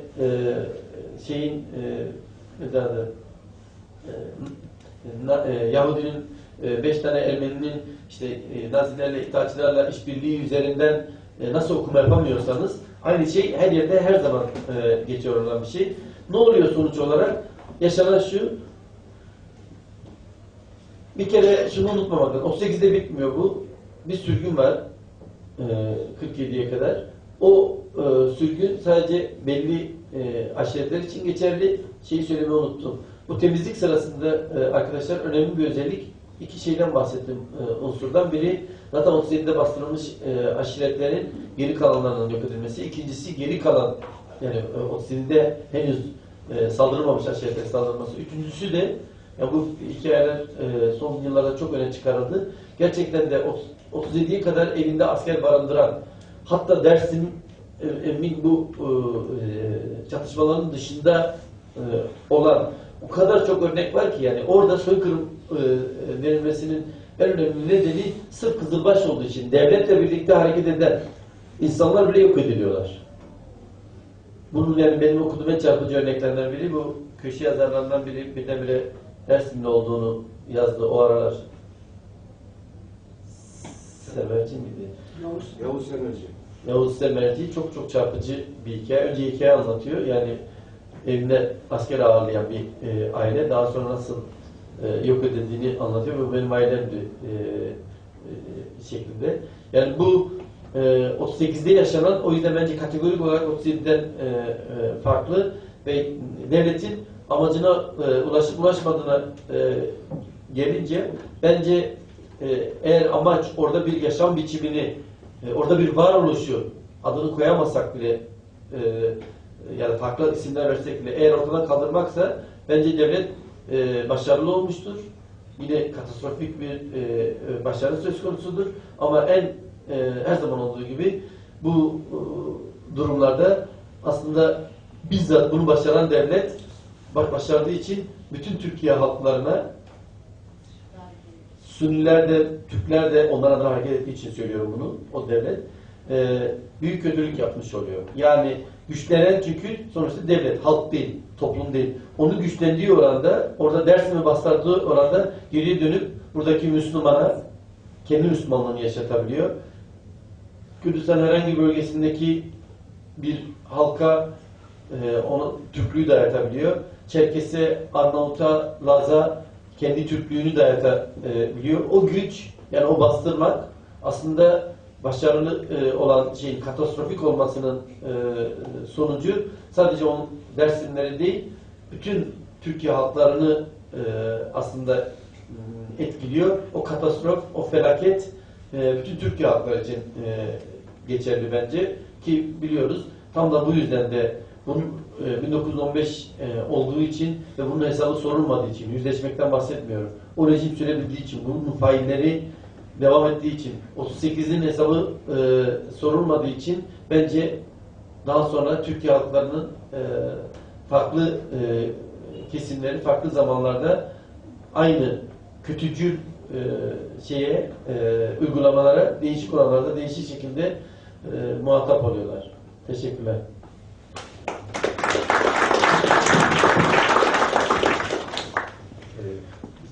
Teşekkür ederim Bülent Hoca. Gerçi daha iş bitmedi, daha devam ediyor. İstiyorsanız tek tek alalım değil mi hocam soruları? Yani soru ya da eleştiri ya da görüşlerini belirtecek olanlar belirtebilir. Hem sayımız var, sen Birbirimize de şey yapabiliriz yani. Başka arkadaşlar diye gelen sorulara cevap vermek istiyorsa. O zaman ilk size başlayalım hocam. Hocam bizden dolayı teşekkür ederiz. Ve Dersimlerin ikinci kuşağı Atam'da derece suyuyla bir aileydi. Hangi aşiretten? Pardon? Aşiret? Karabay. Köyümüzde Seyitler'in köyünün bir altıdır. Kırber köyü. Torlu'da. Hocam bir şey çok değindiniz bu Dersim'deki bu devletin başarıları. Müthiş bir başarı verilmiş. Hocam babam anam daha doğrusu 2011'de öldü. Ben 1982'ye kadar annemle babam yönetici, annemle bu konuda uzun uzun görüştüm. Burada Ankara Oturu'dan ayrılmayın. İnşaat Mühendisliği'nden. 80 dersinde atıldım. Doğru, böyle Türk sonuçta yanlış bir unsurdu. Ama dinle katılıyorum. Kusura bakma ben sohbetimi oluyorum, özür dilerim. Tabii öyle olsun istiyorum. Ben de mesela o sosyalist, Halef sosyalistim, Halef Marksistim. Fakat ben atalarının katliamda uğradığını hiçbir bilgi bana verilmedi. Evlerinde yazılmadı. Hala müthiş bir star hayranlığı vardı, müthiş bir lig hayranlığı vardı. Ama dediğiniz örnekleri ben 1985'ten sonra tek ilerler buldum. Bir tek utandım kendimden. Yani ben baş çelişki, baş düşman, sırf emren derken ya benim atalarım katliama uğramış. Benim atalarım 10 sene belki kalmış kalmış. Ben onunla ilgili tek bir şey değil. Nerede kalmış? Bilecik'te kalmış. Sürücü'nde. Özellikle benim annem Bilecik Söğü'de veriyorlar. Babamı da Bozüyük'e veriyorlar. Aile diye başarıyorlar. Annemle ablam hala sağdır. Ablam 37 doğumludur. Ablamla babamı Bozüyük'e veriyorlar. Babamla da rahmetli abim de veriyorlar. Söğü'de veriyorlar. Aile diye başarıyorlar. Dönüyorlar bunlar. Hayır, veriyorlar hocam, veriyorlar. Hayır, daha sonra dönüyor mu? Aileye gidiyorlar. 40 yıldan sonra geri geliyorlar, Fakat hocam 40 yıldan sonra belki bu bölgeyi biliyor musunuz? Ne kadar biliyorsunuz? O bölge, bizim bölgeye yasak mıntıka derler. Evet, ben onu söylemeyi unuttum. Evet, bu önemli bir şey. Yasak mıntıka 15 sene önce yasak alıyorlar. Aslında gidenler başka köylerde kalmak zorunda kalıyor, komşu köylerde. Çünkü kendi köylerine gidemiyorlar, yasaklı bölgelerde. İkinci düsturunda hocam biz yaşıyoruz. 1947'den sonra büyük get olarak bizi veriyorlar. Yani Çemişgezek, başka bölgeler veriyorlar. 5 yıllar orada sürgün kalıyoruz. Ancak 1952'den sonra biz köylere geri gelebiliyoruz. Babam da köye gitmiyor, direkt gelip Elazığ'a yerleşiyor. Şimdi hocam siz şeyi bahsettiniz ya, bu devletin bu konuda müthiş başarı elde ettiğini. Mesela babam Ahmet Han dedi ki, biz dilini bilmediği, inancını bilmediğimiz bizi bir köye verdiler. Bilecik köye verdiler. İlk defa camiyi görüyorlar. İlk defa ezanı görüyorlar. İlk defa yabancı bir dil. Tuhaf bir dil geliyor. Fakat hocam geri döndükten sonra hocam aynı dili, aynı gelenekleri devam ettirdiler. Başarı elde etmediler devlet. Yani siz çok sürekli şey buluyorsunuz. Devlet konuda çok başarı elde etmiştir. Ama hocam başarı elde etmedi. Özellikle hocam yaşlı kuşaklar Elazığ'a yerleştiği zaman böyle haftada bir gün değişik köyden gelen insanlarla şey yaparlar. Bizim bir geleneğimiz var. gömmek denir ona. Gömmek için insanlar kendini tam şey yapar, tanıtırlar, sohbet ederler ki kaynaşsınlar. Hocam ne zaman ki 1980'den sonraki bu Kemalistler, bu Kemalistler hocam bunu şey yaptı, ortadan kaldırdı. Yani sol, Marksizm, sosyalizm bunu şey yaptı, ortadan kaldırdı. 70'lerde. Tabii 70'lerde. Ama hocam ilk öncesi bu bilgisiz dediğimiz atalarımız tam aksine devletin o şeye rağmen müthiş dirence elde ettiler ve gerekten devam ettirdiler. Şimdi ben sizin ne demek istediğinizi anladım. Bence bu soykırımlarda çok önemli bir şey. Ya kültür kırımı, yaşam için yok edilmesi. Onun devam etmeyeceğini garanti etmek. 1960'ların yani 50'ler de böyle ama 60'lara geldiğimizde şu çok önemli artık. O yaşıyor dediğiniz şeyin müzeleşmesi, geçmişe ait olması. O dedeniz, ben sizin örneğinizi bilmiyorum, ben kendi gözlemlerimi söylüyorum. Artık anneleriniz, babalarınız, dedeleriniz size adeta böyle hani ben ilkelim, ben geride kaldım, sen öğren diye ne dedik? Okul dedik, yol dedik, karakol dedik. O anlamda da soykırım devam ettiğini görüyoruz. Ne oluyor? Siz yani 50'lerde 60'larda şu sürüyor. 7 yaşına kadar bir sözcük Türkçe bilmeyen birine bir kere böyle bir şeyle gitmek. Artı gittiğinizde okulda size dedelerinizin eşkıya olduğunu, öldürülmesi gerektiğini ve öldürüldüğünü söylüyorlar aslında. Böyle yetişiyorsunuz. Şimdi orada yaşayan şeyle ölen şeyin arasındaki şeyi görmek lazım, ilişkiyi. Orada biz sonraki kuşaklar hep şöyle davrandık. Geçmişe ait zaten yitip gidecek ve büyüklerimiz de bize böyle davrandılar. Onların şundan bahsetmiyoruz. Belli bir yaş üstü insanların bir anda Aleviliği bırakmasından, bir anda dilini bırakmasından, bir anda kıyafetini değiştirmesinden bahsetmiyoruz. Bunun önünün kesilmesi, bir dahaki kuşaklara aktarılmamasından bahsediyoruz. Bizzat o çocuğun kendi annesine babasına geçmişe aitmiş gibi davranmasından bahsediyoruz. Bizzat şundan bahsediyoruz. 7 yaşındaki çocuğun 60 yaşındaki nenesiyle beraber doktora gittiğinde rollerin değişmesinden bahsediyoruz. Bilen 7 yaşında Türkçe bildiği için 10 yaşında, 12 yaşında çocuk gidiyor. Bu otorite çok önemli. Çünkü devletin dilini biliyor. Devletin dili de Türkçe anlamda söylemiyor. Konuşmasını biliyor. Çünkü o dedesi bilse bile Allah'ın cahili, geri zekalı, siz demeye hak etmeyecek. Bunlar yaşadığımız şeyler. Sırf şalvar giydiği için, sırf Türkçesi şey olmadığı için siz demediğin o dilde ayrı dildir. Dil derken o anlamda, söylem anlamda da söylüyorum. Yani o cendereden geçmemişseniz siz devlet karşısında sürekli ezilmek durumunda kalıyorsunuz. Onu aşan, ben ezildim sen ezilme diye bir anne baba ısrarla gönüllü şeye dönüşüyor. O ne diyeceksiniz? Asimilasyon mu diyeceksiniz? Enkorporasyona mı diyeceksiniz? Ne diyeceksiniz? Bu arada şunu... Yok. Yani entegrasyonu sağlıyor. Sürece yedirilmesi olabilir mi hocam? Nasıl? Sürece bir şekilde sürece yedirilmesi olarak Evet. edebilir mi? İçselleştirilmiş oluyor böylece. Yalnız şu önemli, belki de konumuzla ilgisi yok ama biraz önceki o genel bağlamda düşündüğümüz zaman benim için çarpıcı şeylerdir bunlar. Bu bir bölümü tabii ki eğer Kürtseniz Kürtlükle ilgili, Lazsanız ya da Potus'ta herhangi bir halktansanız onlarla ilgili, ama iki tane düzlem üst üste oturuyor burada, unutmamak gerekiyor. Farklı bir dinden, dilden, kültürden olmak gibi bir şey var ama bir de premodern döneme ait olmanın getirdiği bir şey var. Yani çok, bal gibi benim söylediğim bir şeyi birçok Türk de değişik şekillerde yaşıyor. Ankara Türkçesi, kitabı Türkçe konuşmadığı için de şalvarıyla, işte biliyorsunuz 30'larda Kızılay'a sokulmuyorlardı bu insanlar. Ki bu tesadüf değil, Türkiye'de en geniş kitle olarak Kürtler bu ikinci düzlemle eşitlendiği için ilkellik, cehalet, geleneksellik, modern öncesine ait olmak eşitlendiği için Türkçe'de onu temsil eden pejoratif sözcük biliyorsunuz kırım. Yani modernleşmemiş, medenileşmemiş köylü ne diyecekseniz kırı. Kırı'nın nereden geldiğini biliyorsunuz herhalde. Laz anlamına gelmiyor herhalde değil mi? Yani bu önemli. Sonuçta o şey birleştirildi iki şey.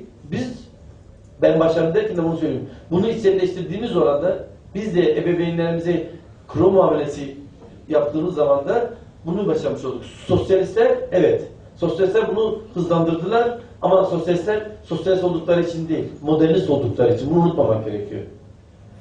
Sosyalistler bunu yaptıran onun sosyalist değil, modernistliğiydi. Ve inşallah sosyalistler o modernistliklerden arındıkları oranda sosyalist olacaklar.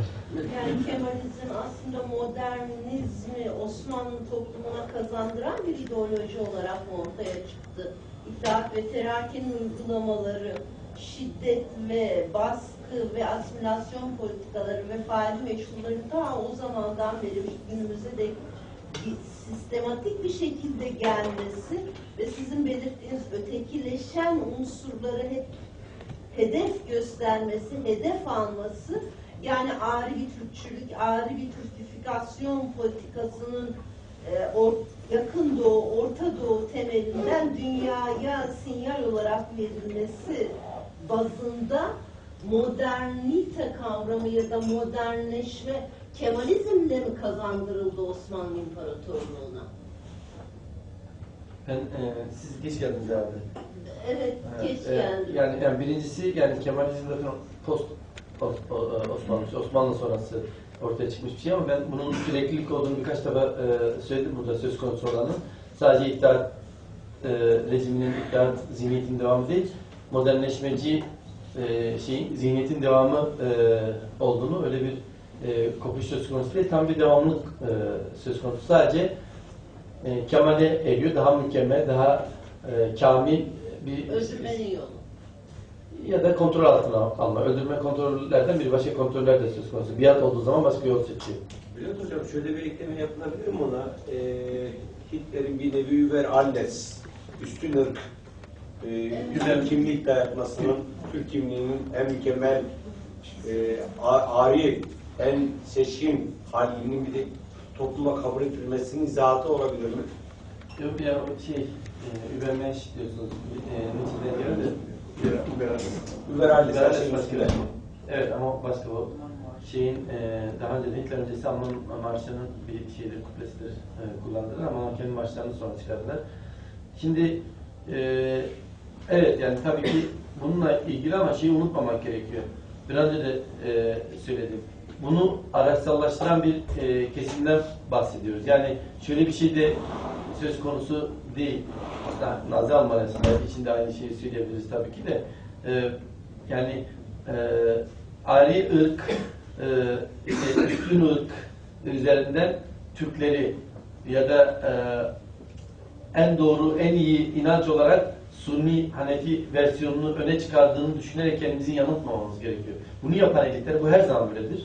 Bunlar kendi iktidarında da aynı şeyi görüyoruz. Kendi iktidarı için bunları öyle araçsallaştırıyorlar ki, yani mesela Hanefiler adına hareket ediyor. O sırada Anadolu topraklarında yaşayan birçok Hanefi'yi istediği gibi yaşamadığı için yüzyıllardır öyle yaşıyor. Ona doğru İslam öğretiyor.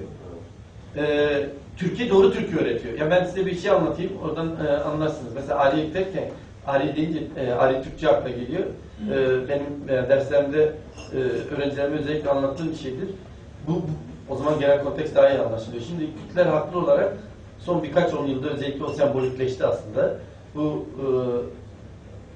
X, W, Q özellikle bu şekilde söylüyorum bu arada. Aradaki isimlerini söylüyorum. Kürtçe'de karşılığı değil de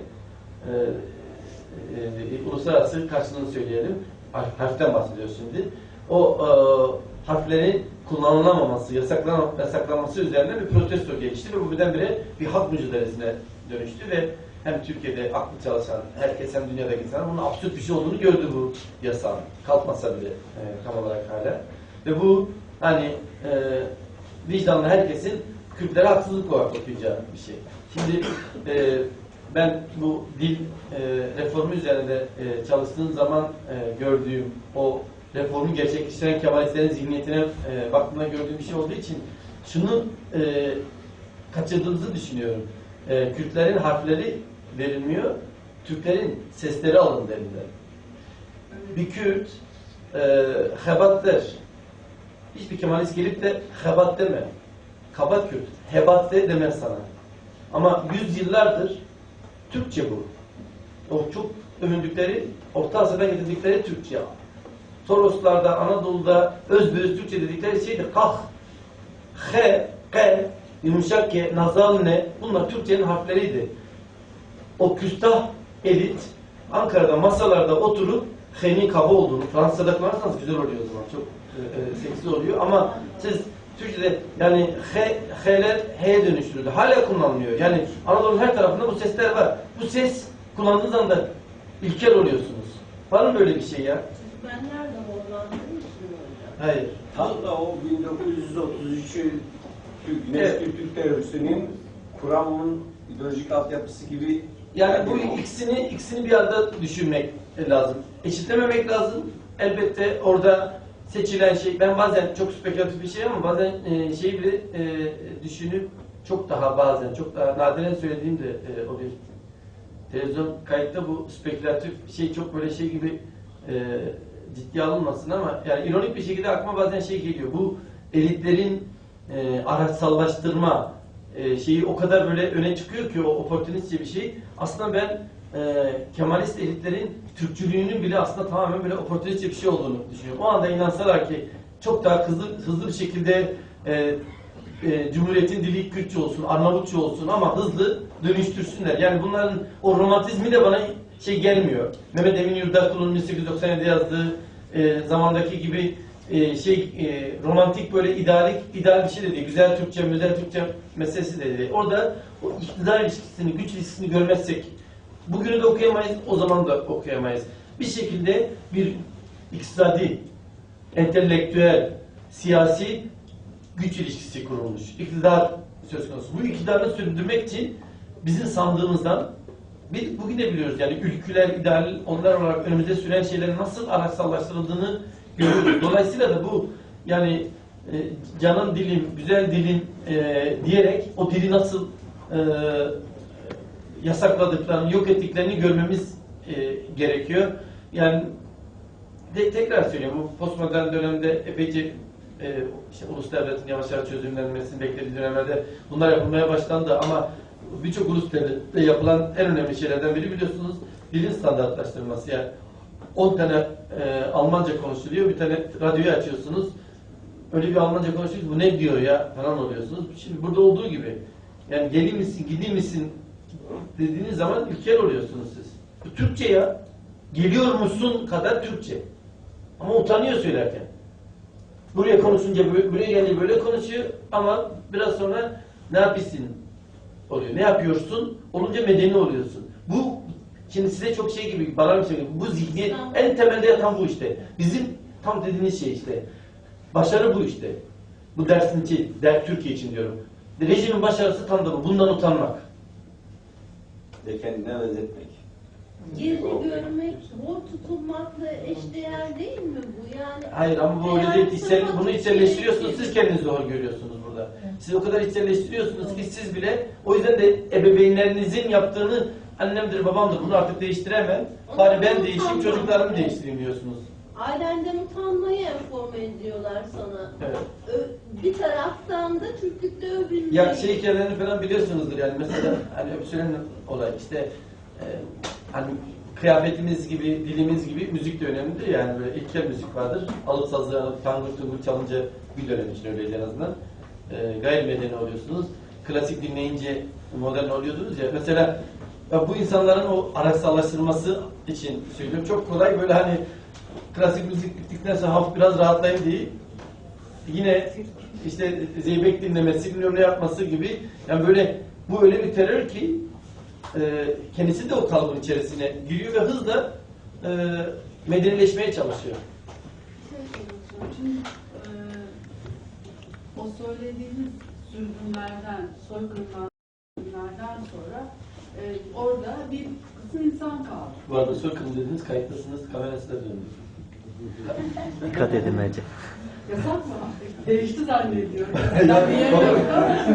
Türkiye'de her şey konjonktürel belli olmaz. Peki. Şöyle yapsak bunu seçeyim. Evet. Ondan sonra bir nüfus kaldı orada tabii, değil mi? Tabii. Bu nüfus Aleviydi. Hı hı. Zazer değil yani Kürttü veya yani yine eski Ya da Ermeniydi ya da- Ermeniler vardı. Peki bunlar ibadetlerini devam ettirebildiler. Yani oralara camiler kurulmadı. Sünni olacaksınız veya bu şekilde ibadet edeceksiniz denmedi. Bunların hepsinin cevabı hayır yapıldı. Yapıldı mı? Birincisi bir kere camiler açık açık Hayır, verildi. ben benzetmesi yapmıştım. Ya daha doğrusu sizin kullandığınız kavramlarda iç fetih dediniz ya. Evet. Aynen ben anlattığınız şeyi Latin Amerika'ya giden İspanyol Aynen, misyonerliği de yapıldı. Yani Aynen, orada yapılan aynen. misyonerlik gerçekleşiyor. O bir hanım vardı öldü yakınlarda Kebelist doktor hanım. Saylan. Mesela onun yaptığı işleri okuduğum zaman benim tüylerim ürpermişti. Yani çok güzel, pozitivistlere göre gayet muhteşem bir şey. Gidip çocukları alıp Şeyi getirecek biliyorsunuz ama değil mi? Dağ tüyler çiçeklerini ürper. biliyorsunuz. Yani insanları, çocukları ailelerinden koparmak, ya ha bir insanı öldürmüşsünüz, ha o işi yapmışsınız. O misyonerlik işi yapılıyor. Yeni bir, yani buna ek olarak yeni bir ibadet de götürülüyor mu? Evet, evet. Yani. Şimdi iki tane şey söyleyeyim. Birincisi, şimdi beyefendinin söylediği doğru. Biz özellikle hem yani otobiyografik olarak da kendi yaşamımızdan da biliyoruz, hem de niteliksel olarak değil ama niceliksel olarak bir sıçrama, hızlanma olduğu için biz bu yani Dersim'le ilgili şu anlatılır çok fazla. Dersim'e Marksist sol girdiği andan itibaren bu Alevi yapılanması diyeyim, inancı değil. Yani inanç ayrı bir şey, onu kimse bozamaz, o yaşanır. Ama o inancın dayalı olduğu sosyal, dinsel kurumlar, yapılanmanın çözüldüğü söylenir. Halbuki bu Dersim soykırımı sonrasında büyük oranda başarılmış bir şeydir. Az önceki beyefendiye cevap verirken yarım kalan şeylerden biri bu. O da ocaklardır. Şimdi siz yani eşlerin birbirinden ayrıldığı bir ortamda talip kalmıyor, pir kalmıyor, rahber kalmıyor ve geri döndüğü zaman da roller değişiyor, hiyerarşik ilişkiler değişiyor. Siz yani toplumun bağrına saplanmış bir şey, devlet kurumları orada duruyor. Siz bütün üçkağıtçılığınızla tabii bir herhangi bir vatandaş herhangi bir kağıtçılığıyla gidip doğru adamlarla dolu ilişkiler kurup bir anda o saygı ilişkisini değiştirebiliyor. 38 sonrası Dersim hikayesi tam da devletle ilişkilenme üzerinden yeni bir sınıfın ortaya çıkması, ocakların dağılması. Ama ikinci bölüme gelince de o da kesinlikle şey değil. Burada da iki şeyi söylemek lazım. Bir, devlet, yol, okul, karakola, okul en önemlisi. Yatılı bölge okulları çok etkili oluyor. Üzerinden bunu sürdürürken cami çok geç dönemde. 80 sonrasında bununla ilgili güzel bir belgesel yapılmıştı. Olan haller diye. Orada direkt oraya tam bir şey gibi, Abdullah Altuğan'ın yollanması gibi oraya yollanan, sömürge valisi olarak yollanan, bir projeyle yollanan Kenan Güven Paşa, yani vali olarak yollanıyor. Zamanında yapılan şeyler var ve orada sistematik olarak daha 5 yıl, 10 yıl sonra hemen arkasından samanlığa dönüyor falan filan ama götürüp hani o köylere herkes bildiği halde dikilmiş camiler var. Bunların örnekleri çok çok fazla. Yani adeta şunu söyleyebiliriz. Bu yol, okul, karakola cami de ekleniyor. Aynı işlev için. Ama tekrar söylüyorum. Ne yol olduğu için kötüdür. Ne bu, ne bu, ne bu. Ama siz bunu bunun için kullanabiliyorsunuz. Kaynak yayınlarından galiba öyle bir çalışma var camilerle ilgili, onun köy sonrasıyla ilgili. Şey kalandan çıktı bu şeyle tam bununla ilgili de belgesel yayınladı olan haller. Onun kalan yayınlarından da kitabı yayınlandı daha önce. Ben de bu arada bir soru soracağım hocaya da. Şimdi bence Dersim'e ve başarıya ulaşmadığının temel kıstısı sadece dönüp Dersim'in içine bakmamak gerekiyor. Dersim operasyonu ya da bu 1934 kanunu çıkarılmadan önce 1930'ların başında 35 kanunu çıkarılmadan önce 1930'ların başında yanılmıyorsam İsmet İnönü'nün Kürsan gezisi var. Bu Kürsan gezisi sonrasında yazdığı rapor bence yani Dersim'e dönük yapılacak olan bütün çalışmaların mahiyetini gösteriyor. O da şu, yani İnönü gidip bir Kürsan geziyor ve şey diyor, yani bunlar tabii sonuçta Ziya Gökalp okumuşlar. Kürsan'daki aşiretlerin çözülmesiyle birlikte bu aşiretlerin nereye doğru akın edeceğini, nereye yerleşeceğini görüyorlar. Adamın şeyi şu, diyor ki Dersim dağlık bir yer, aşiretlerle çok yoğun ve sınıf farklılaşmaları yaşanmasıyla birlikte, kısmen bu erişeyle birlikte Dersimlerin gideceği iki yer var. Bunlardan birisi Elazığ Ovası'dır, diğeri de Erzincan Ovası'dır. Şimdi diyor, Erzincan Ovası'nı kaybedersek diyor, Erzincan Ovası'nın Dersim'e giderse oradan Koçgir'e ulaşacaklar. Yani güneyden de ki Osmanlılar döneminden beri çok önem verdikleri bir Elazığ var. Yani Kürdistan'a Elazığ üzerinden bir sefer yapılıyor. Hep oradan şey yapıyor. Hem ideolojik olarak hem demografik olarak.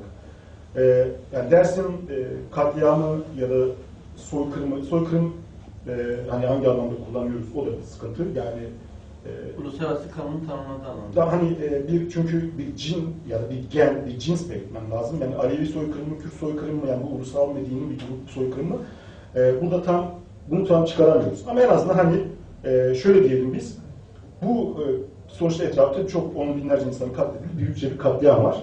Bu katliamın amacını çok net bir şekilde gösteriyor. Evet, bugün Erzincan'da geçmişten beri yaşayan Kürtlerin bile Türkleştirildiğini görüyoruz. Elazığ'da da hala görüyorsunuz yani bir etkisi yok. Hem bir katliam yapılıyor Dersim'de, bir kısmı sürgün ediliyor. Ve evet, şu an Dersim'de 70 bin nüfus var. Yani belki Dersim'in içerisindeki nüfusun çok çok üstünde bir nüfus belki İstanbul'da ya da Türkiye'nin çeşitli yerlerinde yaşıyor. Ama bence yani başarıya ulaşmasının bir nedeni olarak benim gördüğüm şey Erzincan'la Elazığ Ovası'na bakmak lazım. Yani en azından İsmet İnönü kendisi böylesi bir seferin, böylesi bir katliam yapılması gerektiğini bunlara dayandırarak söylüyor. Şimdi ben sizin tam şeyinizi anlamadım. Ben şeyi tartışmadım burada. Yani hani niçin başarılı olmuştur? Yani başarılı olmasını nasıl anlıyoruz? Ben başarılı olmuş diyorum ama niçin başarılı olduğu meselesi biraz da söylediğim gibi zaten yani ortada alternatif bir planla, alternatif bir projeyle ortaya çıkan bir aktör yok. Yani Dersimler, biz bağımsız Dersim istiyoruz, biz bağımsız Kürdistan istiyoruz, ve bağımsız Kızılbaş özel şey istiyoruz. Böyle bir şey olmadığı için yani geriye dönüp baktığınızda aslında uluslararası konjonktüründe, Türkiye içi konjonktüründe mümkün kıldığı bir kestirmeden sorun çözme, yok etme politikaları. Yani mahkum direnmek var. O direnişin belki de olmasaydı bile 3 yıl sonra yine bastıracaklar. O yüzden de şey doğru yani hani o kadar hazırlıklı dediğim gibi bir kere şeyler çok önemli bu tür şeyler arkadaşlar. Yani şu anda bunu biliyoruz yani. Şu anda devletin Cizre'de, Nusaybin'de, Sur'da yaptıkları yine bu konjonktür okumasıyla yani biz hepimiz şaşırdık yani. Batı'nın uzun süre Batı'nın bu kadar sessiz kalmasını herkes şaşırdı. Bekliyordu sonuçta. Öyle bir yılgınlık var. Bunun gezinin bastırılmasıyla da ilgisi var. Başka şeylerde böyle bir yorgunluk, bıkkınlık anlamında yapıyor.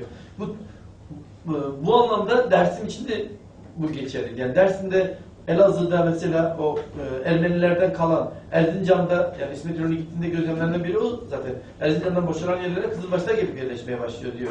Yani Ermenilerden boşalan yerlere yayılmadan bahsediyor yani. Bunlar hastalıklı adamlar sanki salgın hastalık yayılıyormuş gibi. Dersimliler Muzur'un diğer tarafından yavaş yavaş Erzincan ovalarına diye alarm raporu veriyor merkeze. Şimdi bu iki tarafın da kuzeyden, güneyden kullanılabilmesinde diğer taraftan 1915'ten dolayı boşaltılmış yerler var. Kimin malını kime veriyorlar belli değil ama Hasan Ali'ye verilen Seyyid Rıza'ya ve diğer aşiret liderlerine böyle adeta şey yapılan, böyle peşkeş çekilen buyurun bu ovalar sizin diye bugünkü şeyde kimin malını kime veriyorsunuz? Bunlar hep şeyle ilgili. Yani zaten o süreklilik bir daha çıkıyor ortaya. 1915 yapılabildiği için sadece zihniyet olarak değil, ortam hazır, oradan oraya alıp veriyoruz. Beyefendi bir şey söylemek istiyorum. Hocam tekrar ben kusura bakma, özür dilerim. Yani, olur mu canım? Özellikle sırada konulursa Dersim'de devlet başarıya ulaşmıştır. Dersim'de eğer devlet başarıya ulaşmış olsaydı Seyyid Rıza'nın heykeli öncesinde şehirde dikilmezdi. Dersim'de eğer devlet başarıya ulaşmış olsaydı Dersim'deki sosyalist Kürtler birlikte Kürtlük birliği bu kadar gelişmezdi. Dersim'de devlet başarıya ulaşmış olsaydı da Dersim'dekiler her yıl daha önce bu son 10 yıldan sonraki dönem farklı sürekli ezberin yanında olmazdı. Tam aksine Beşiktaş biraz başarısız olmuştur. Ben tekrar ediyorum, arkadaşımın sorduğu bir şey var. Benim Ben zaten başarısız olmuş değil, demedim. değil, Ben de seçim değil. Senin katkı olmak için hocam, katkı olmak için. Şimdi benim rahmetli babam en azından tren istasyonunda bindiği için tek o yeri biliyor. Tren istasyonu altındaki bağda koyuyor. Mesela bilinçli bir şey değil. Mesela benim halam, 2 tane halam öldürüldü. O siz dediğiniz o Halvori efsane değil hocam. Halvori de köyün altı Halvori güzelleri. 2 tane halam oldu. Ben bir hanım da Beşiktaş'ta kalkmış, evlenmiş. Hala kardeşim dedi ki ben bir şey vardı, bacım vardı, ismi Sultan. Ne ben gördüm, ne o beni gördü, ne ben onu gördüm. Şimdi hocam şu demek istiyorum. Dersimde gerçekten ben şunu diyorum, yarın özel bir bölgeydi. Benim kendi tabrimle. Evet tek tipleşme vardı, tek din, tek ulus, o özellikle itaat karakterinden gelen o zihniyet devam etti. Ama şu hocam, dersimin kendi özgü bir yapısı var. Hem dinsel inanç bir yapısı var, hem de kendi bir yapısı var. Bizim dediğimiz dersin, batı dersin farklıdır, doğu dersin farklıdır. Ama hocam dikkat etsin var ki, bugün hiçbir dersinde Seyyid Rıza'ya özür dilerim, ne şaki der, ne inanç eder. Herkes saygıyla anlar. Eğer ki dersinde devlet başarılı olarak olsaydı, Seyyid herkes ihaneti görürdü. Ama aslında ihaneti görülmüyor. Sen dediğin Zeyla Top olayı dersin. Alişer'in vurulması olayı, Alişer'i vuran da bizim köylüdür, Zeyla Top'tur. Zeyla Top birinci de Alişer'in sonra ikinci Rayber farklı. Rayber Seyyid Zan'ın yeğenidir. Kardeşli olur. Hiç kimse Rayber'i kimse asla ağzına almaz. Herkes lanetler. Herkes lanetler ve ismi kor lanetler. İşte tam aksine ihanet. Hocam devam ediyoruz. Son defa hocam bitiriyorum. Biraz o zaman şey yapalım. Çok zamanımızda kalmadı. Zeyla Top da hocam kendi geleneklerini o pirler, rayberler tükürdüğü için tekrar diyor. Adam tekrar Seyyid safına yer alıyor. Bu da ihanetin farkına varıyor. Ama dediniz ki 38'de bütün dersinden herkes soykırıma kuruluyor. Bu soykırımdır. Bunun levcüm yok. Bu korkma arkası yok. En azından soykırımlar 8. maddeye bazı vakit aileleri parça alması. Çocukların arması verilmesi. Dikkat katılıyorum. En büyük özellik o başta kuruldu. Yatılı bölge okulları her şey kuruldu. Kendi dillerini asimile etmek yok. Şimdi ben buyurun. Yani abimizin söylediğine bir ek olarak dedi herkes Seyyid Rıza'ya saygı duyuyor. Bu da gösterir ki başarısız olmuştur. Yani aslında çoğu dersini bugün Mustafa Kemal'e de saygı duyuyor. Hem de hayranlık diyor. Bundan da Kamer genç milletvekili olarak Bir saniye arkadaşlar, dersin yargılamasını dönür müsün bu? Şunu söyleyeyim. Son geldiğimde de böyle bir şey olmuştu. Çünkü bir de o zaman HDP bir milletvekili, CHP bir milletvekili çıkarmıştı. Hangi Ferhat'ın kaybettiği şeydi herhalde. Öteki çıkarmış. İşte birbirine düştüğü zaman diyorum. Tam onun üzerine buraya gelmişti ve tam şey tartışılıyor. O sırada günlerini de yazmışlardı. Dersimlerden beklemezdim bu muhabbeti. Şimdi meseleleri... Söyledim mi? Buyurun. Yani başarılı, başarısız bu tarz örnekler üzerinden okumanın yanlış oldu. Yani Eyvallah. Eyvallah. Şimdi ben şunu söyleyeyim. Hayır ben sizin söylediğinizi değil, sizin söylediğiniz üzerinden dersimlerin yargılanmasına kalkışmayalım. Siz yaptınız demiyorum. Ona dönmesin diye. Özellikle şeye laf dönüp gelecek. O zaman da söylemiştim. Böyle bu birisi ortaya atarken sarıldı. Bu Stockholm sendromu hikayesine geleceğiz. Kimse Urfa'dan bahsetmiyor ama. Adıyaman'dan falan Şimdi bahsetmiyor. şöyle bir şey söyleyeyim. Yani biz bir şey anlamaya çalışıyoruz arkadaşlar. Yani farklı düşünelim ama önce bir karşılıklı kimin onu nasıl adlandırdığını anladığını bilelim. Şimdi beyefendinin uyarısı önemli bir uyarı, kavram düzeyinde. Ama şeye katılmakla birlikte hani ilk başta konuşmanın başında da söyledim. Maalesef onun hakkını vermedim.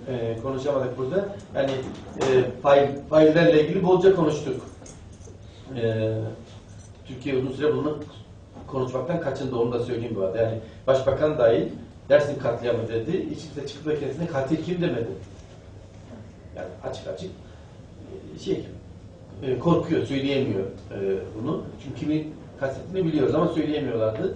Kimse de kalkıp çıkmadı mecliste. Tamam katil edilen de biliyor Dersimler de katil kim demedi. Şimdi biz burada bol bol faili konuştuk. Şimdi doğru, soykırımla ilgili iki şey var. Bir, peki bunlara ne diyeceğiz? Şimdilik onu söyledim, kavramakta zorlanıyoruz. Biliyorum modern jargonda karşılığı olmayan bir şey bu henüz. Çünkü biz etnisiteler üzerinden, en fazla dini şeyler üzerinden kolektif kimliklerin var olabileceğini iddia ediyoruz ama bence Dersimli demek şimdilik bana yetiyor. Burada tartışmamak üzere. Ama ikincisi daha önemli, o haklı bir uyarı.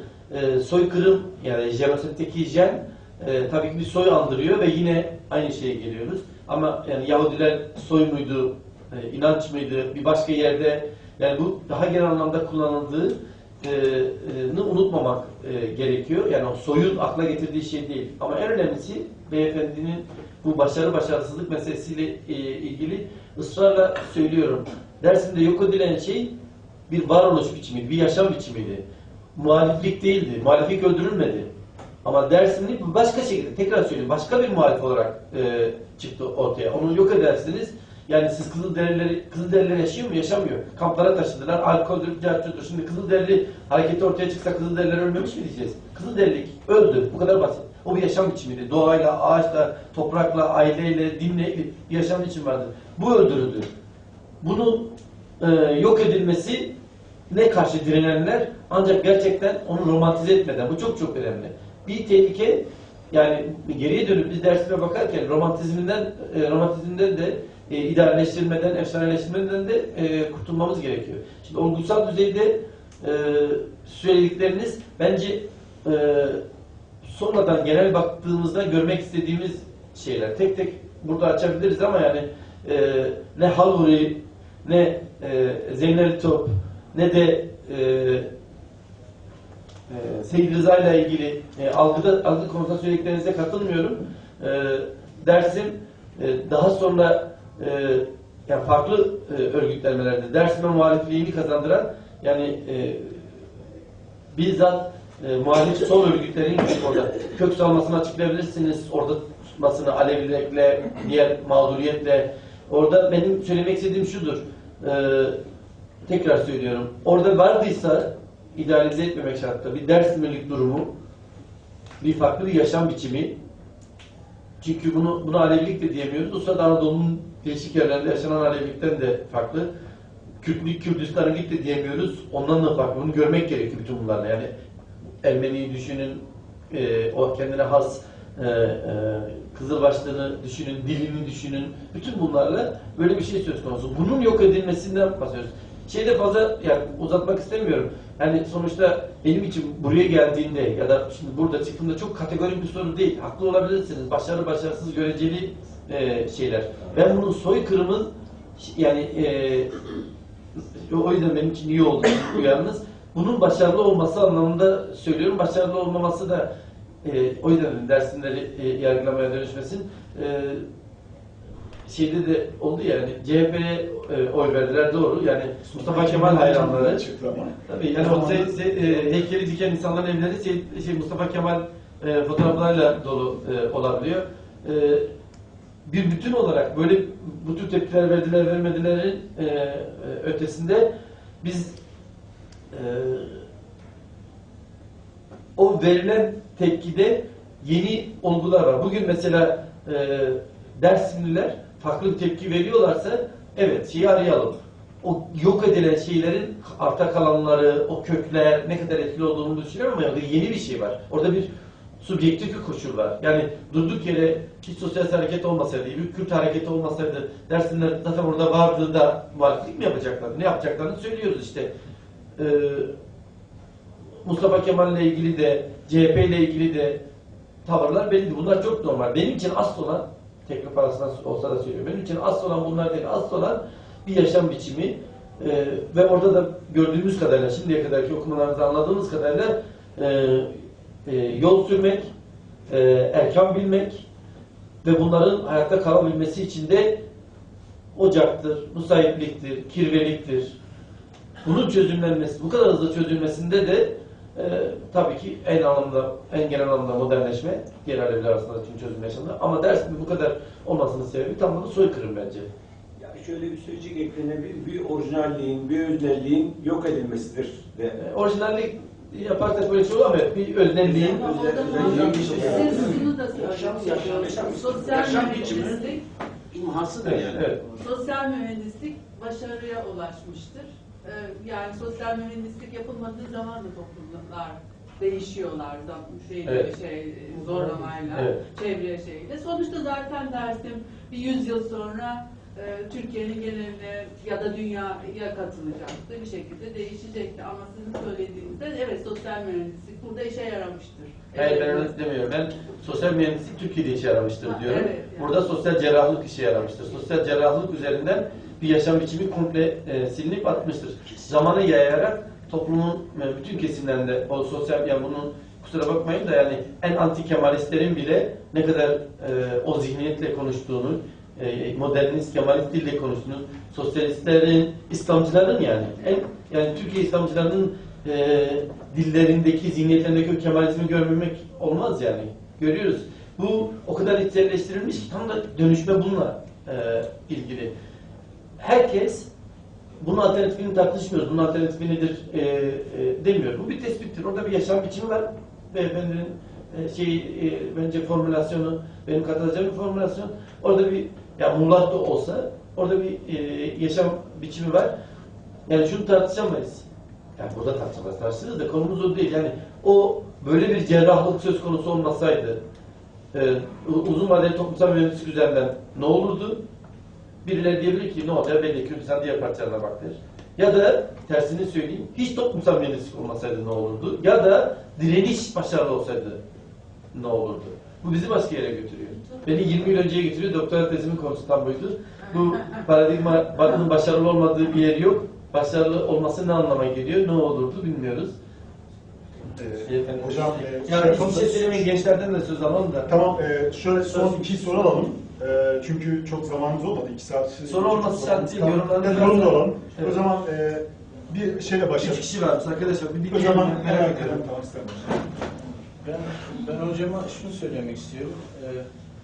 Tabii ki hani ululaştırmayalım falan diyorsunuz ama kendiniz bir iç fetih derken oradaki kendi başına buyruk Kürt ve Alevi kimlikli kitlenin egemenlik iddiası var. Doğru mu? Real politik böyle bir kitle var değil mi? Hani yanlış mı anladım ben? Kendi yaşadıkları alanda her birinin. Neticede hayır, ben şunu, siz sonradan çok ululaştırmayalım ya da illa Kürtlük Aleviliğe belli bir kültürü vardı hani deyince bir açıdan o biraz bana şey geldi. Yani ben kendi görüşümü söyleyeyim ya da algıladığım şekilde. Orada Kürt ve Alevi bir nüfus vardı. Bunun ister istemez bir iktidar iddiası vardı. Doğru mu? Hayır, Osmanlı doğru. Ulus Devleti yok. Başına buyruktular değil mi bunlar? Hani Türk ve Sünni eksenli bir ulus devlet kurulacaktı. Bunlar da doğal olarak tehditti yani. Ben hocama daha çok benim kendi merak ettiğim bir toplumsal karşılaştığımız olguyu da sormak istiyorum. Yani ben ailem 100 yıl önceye kadar Kürt ezidi yani. Bunlar Kürt Müslümanlığına ezidi yani ezidi. Kürt Müslümanlığına asimile olurken Müslüman olmuşlar işte Kürdüz diyorlar falan. Ama ben Kürtlerin İslamiyet'i çok vurgulayan kesimlerinde bile hep Kürt kimliğinin bir şekilde ön planda olduğunu fakat genelini söyleyeceğim fakat Kürt Aleviliğinde resmen Kürtlükten bir aman kaçış gibi bir şey yaratılmış. Ya ben şahsen normal bir Kürt olarak çok politikaya da gerek yok.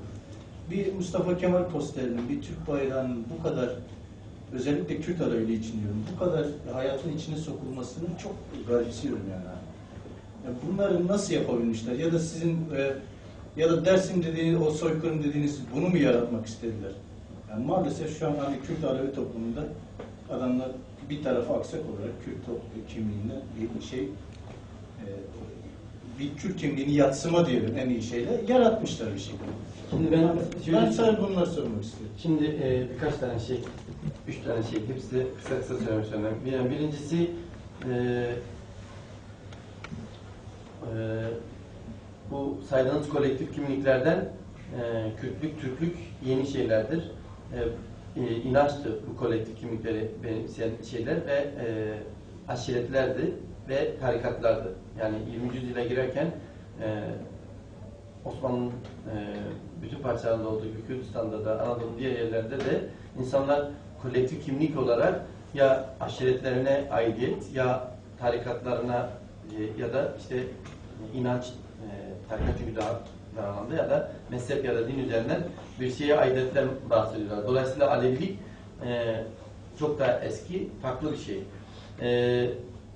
Bu Kürtlükten vazgeçme meselesi söz konusu olamaz. Bu Kürtlük projesine katılıp katılmamaktan söz edebiliriz. Yani olmayan bir şeyden. Çünkü Kürtler daha sonra kolektif kimlik olarak bunu öne çıkarıp buna sahip çıktılar diyebiliriz. Peki bu Aleviler için ne diyeceğiz dediğinizde de aslında bu dolaylı olarak yine Stockholm sendromu tartışmalarını akla getiriyor. Niye böyle bir şey yaşanıyor? Bence bu soruyu, ya bu sorunlu bir şey, bu soruyu bence farklı şekilde sormak lazım. Ben en azından ahlaki olarak ben öyle düşünüyorum. Acaba Türkiye Kemalist çevreler deyince aklıma geliyor diye, yani Kemalizme muhalif ya da direnen diyelim, politik olarak, paradigma olarak değil. Acaba Türkiye solcuları, Kürt hareketi, muhalifleri, Alevilere yeterince güven vermedikleri için olabilir mi? Yani Aleviler herhangi bir şekilde alternatif bir planla ortaya çıkan muhalif hareketlerin kendilerini Sunnilerden, Sunni baskısından, Sunni kurumundan yeterince koruyamayacakları duygusuna kapıldıkları için olabilir mi? Alevilerde o korkuyu görüyorum ama ben yine açıkça da şunu da söyleyeyim. Hayır, ben şundan dolayı özür dilerim. Bu retorik bir soru, benim cevabımı söyleyeyim. Ben NTV muhabirinde gördüm en azından. Sivas'taki kişilere soruyor. Ben gerçekten hak verebiliyorum. Ben bugün bir normal bir insan olarak Maraş katliamını seyrettiğim zaman eğleniyorum yani. Ama bir Sivas'ta NTV seçim otobüsü geziyordu. Oradaki adamları Kürt, Türk Alevisi fark etmez. O şeyleri yaşadıkları için o psikolojiyle şey yapabiliyorlar. Ama benim asılca takıldığım nokta şunu ben beklerim. Ben Kürt'üm ve Aleviyim de arkadaş. Ama ben yine de bunu söylüyorum. Neden? Yani açıkça maalesef ama biz bu toplumun içinde görüyoruz yani. Neden bu kimlik bu kadar arda ediliyor? İşte ben size ön cevabını...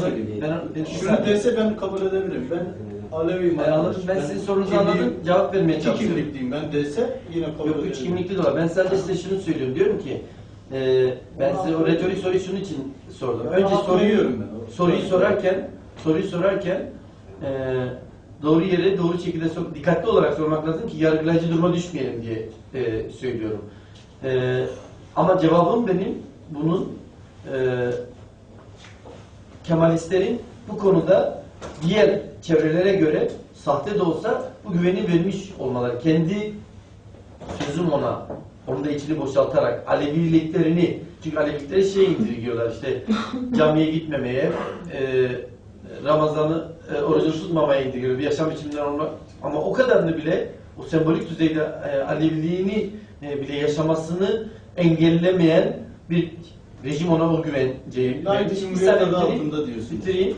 Rejimin bu güvenine karşı daha güvenli bir şey yok. Ben mesela şunu söyleyebilirim. Bu yaşandı. Son 3-5 yılda bence rejimin en korktuğu şeydir. Kürt hareketi, özellikle yani bütün olarak Kürt hareketi, HDP'den de bahsetmiyorum. Alevilere bu güveni vermeye başladığı oranda işin renginin değiştiğini gördük. Yani şimdi biz kitlelerden bahsediyoruz, şundan bahsediyoruz. Geliyorsun, evime anlatıyorsun.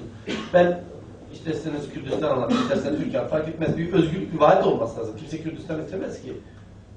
Yani yeni bir Tayyipizm oluşacaksa, yeni bir şey olacaksa o yaşanabilecek bir Kürdistan tanımlamanız gerekiyor. Ve bunu tanımladığınız zaman da o ısrarla kendi refleksleri, kendi fobileri üzerinden sizi dinliyor. İşçi ise emeğini düşünüyor, ne anlatacak? O da ne çıkacak bakalım. Alevi ise de yüzyıllara dayalı böyle bir şey üzerinden. Ve bu güveni sizden istiyor. Bu güveni bulduğu anda ama samimi olarak. Bu güvenin 2 yolu da var, onu da söyleyeyim. Biri psikolojik olarak ikna etmeniz gerekiyor. İkincisi de o güce sahip olduğunuzu da göstermeniz gerekiyor. Yani Türkiye devrimcileri, ya kusura bakmayın ama Maraş'ta Türkiye devrimcileri bunu başardılar. Yani Maraş Alevileri bunu böyle anlıyorlar. Daha fazla katliamla daha fazla ölmemesinin devrimcilerin orada savunma hattını kurması, mahalleye sokulması olduğunu çok çok iyi biliyorlar. Çorum'u böyle anlatıyorlar Aleviler. Ama o tam 80'de kırıldı işte. Yani iki güven birden lazım. Bu kitlelerden bahsediyoruz sonuçta. Geniş kitlelerden bahsediyoruz. Geniş kitlelerin yüzyıllara dayalı böyle şeyi varsa, korkuları varsa, fobi bile demiyorum. karşılığı olan bir korkusu varsa siz bunu dikkate alıp buna göre siyaset yapmak zorundasınız. Yaptığınız zaman da iki şey tekrar söylüyorum. Bir, samimi olarak hak vereceksiniz. Bu pozitif diskriminasyondur.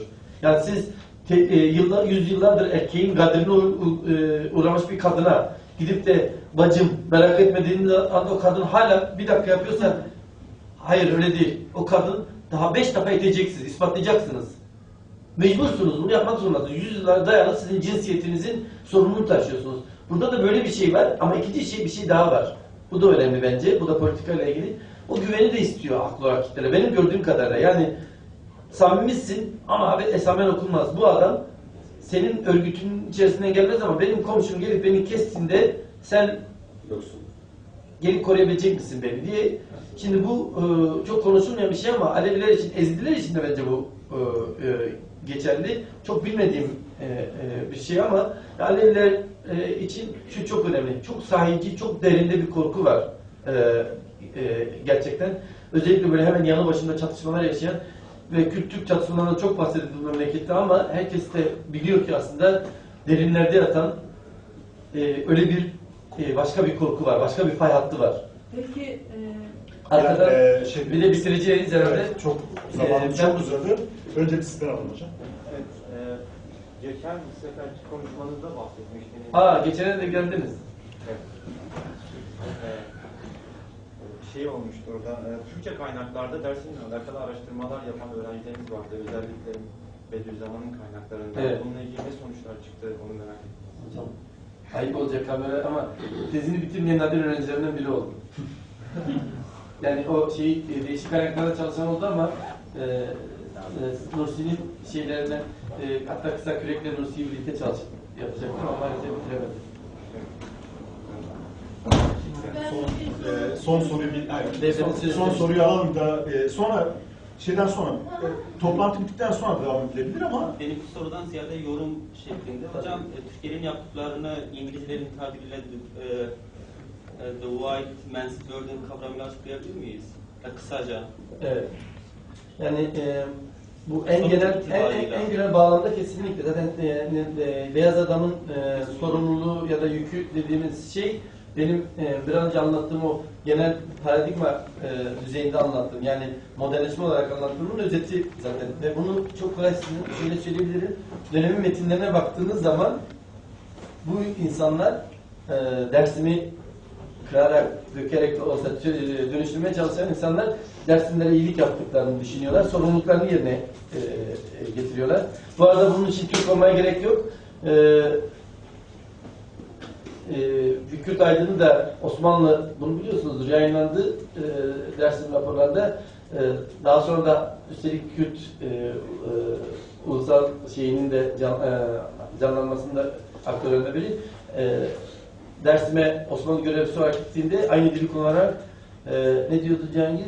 Vahşet ve bedeviyet içerisinde yaşayan ağaç kabukları yiyen bir şey gözlemleyebiliyor bunu yani. O bir modernist bir okul denilen bir şey var. İstanbul'a gelip bundan geçtiğiniz zaman geriye dönüp hangi Bedirhan'dı o? Miktat şeydi. O yani o yüzden de bu yine şeyle ilgili yani. O da white man burden olmuyor o. Esmer man's burden oluyor o da. O da esmerin sorumluluğu. Gidiyor oraya, o da modernleşiyor.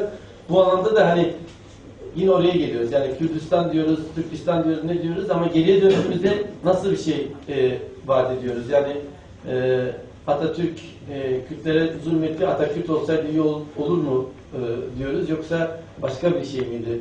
Başka yerde mi aramak gerekiyor? O önemli. Arkadaşlar bugün yine Kürdistan tarihine dönük yapmış olduk. Sadece Kürdistan tarihi değil daha doğrusu. Çünkü Kürt uluslaşması üzerine de bazı seminerler var. Bu sertifikanın en azından Dersim'le ilişkin olan kısmını Bülent Hoca'dan dinledik. Kendine teşekkür ederim. Gerçekten güzel bir sunum. İyi de tartışmalı bir oturum gerçekleşmiş oldu. Hani sorular bitmeyecek eminim. Daha sonra da belki fırsat olursa yine şey yapalım. Hepinize teşekkürler. Bir sonraki seminerimiz, panelimizi o zaman şey yapmayalım, unutmayalım. Yani evet, bir hafta sonra Abbas Hoca burada olacak. Abbas Hoca 2 hafta sonra. 2 hafta sonra. Bir 2 hafta sonra. Pardon. Erteledik bir hafta. Öyle mi? Evet. Ha. Gelecek hafta yokmuş, ertelenmiş. Bir hafta sonra Abbas Hoca gelecek. O da tabii ki Mavat. Gelecek hafta yok mu? Abbas Hoca bu konuda tartışmasız en büyük uzmandır. Kaçırmamanızı isterim. Gerçekten Mavat'la ilgili ondan daha bilgi izah zor olur. O zaman tekrar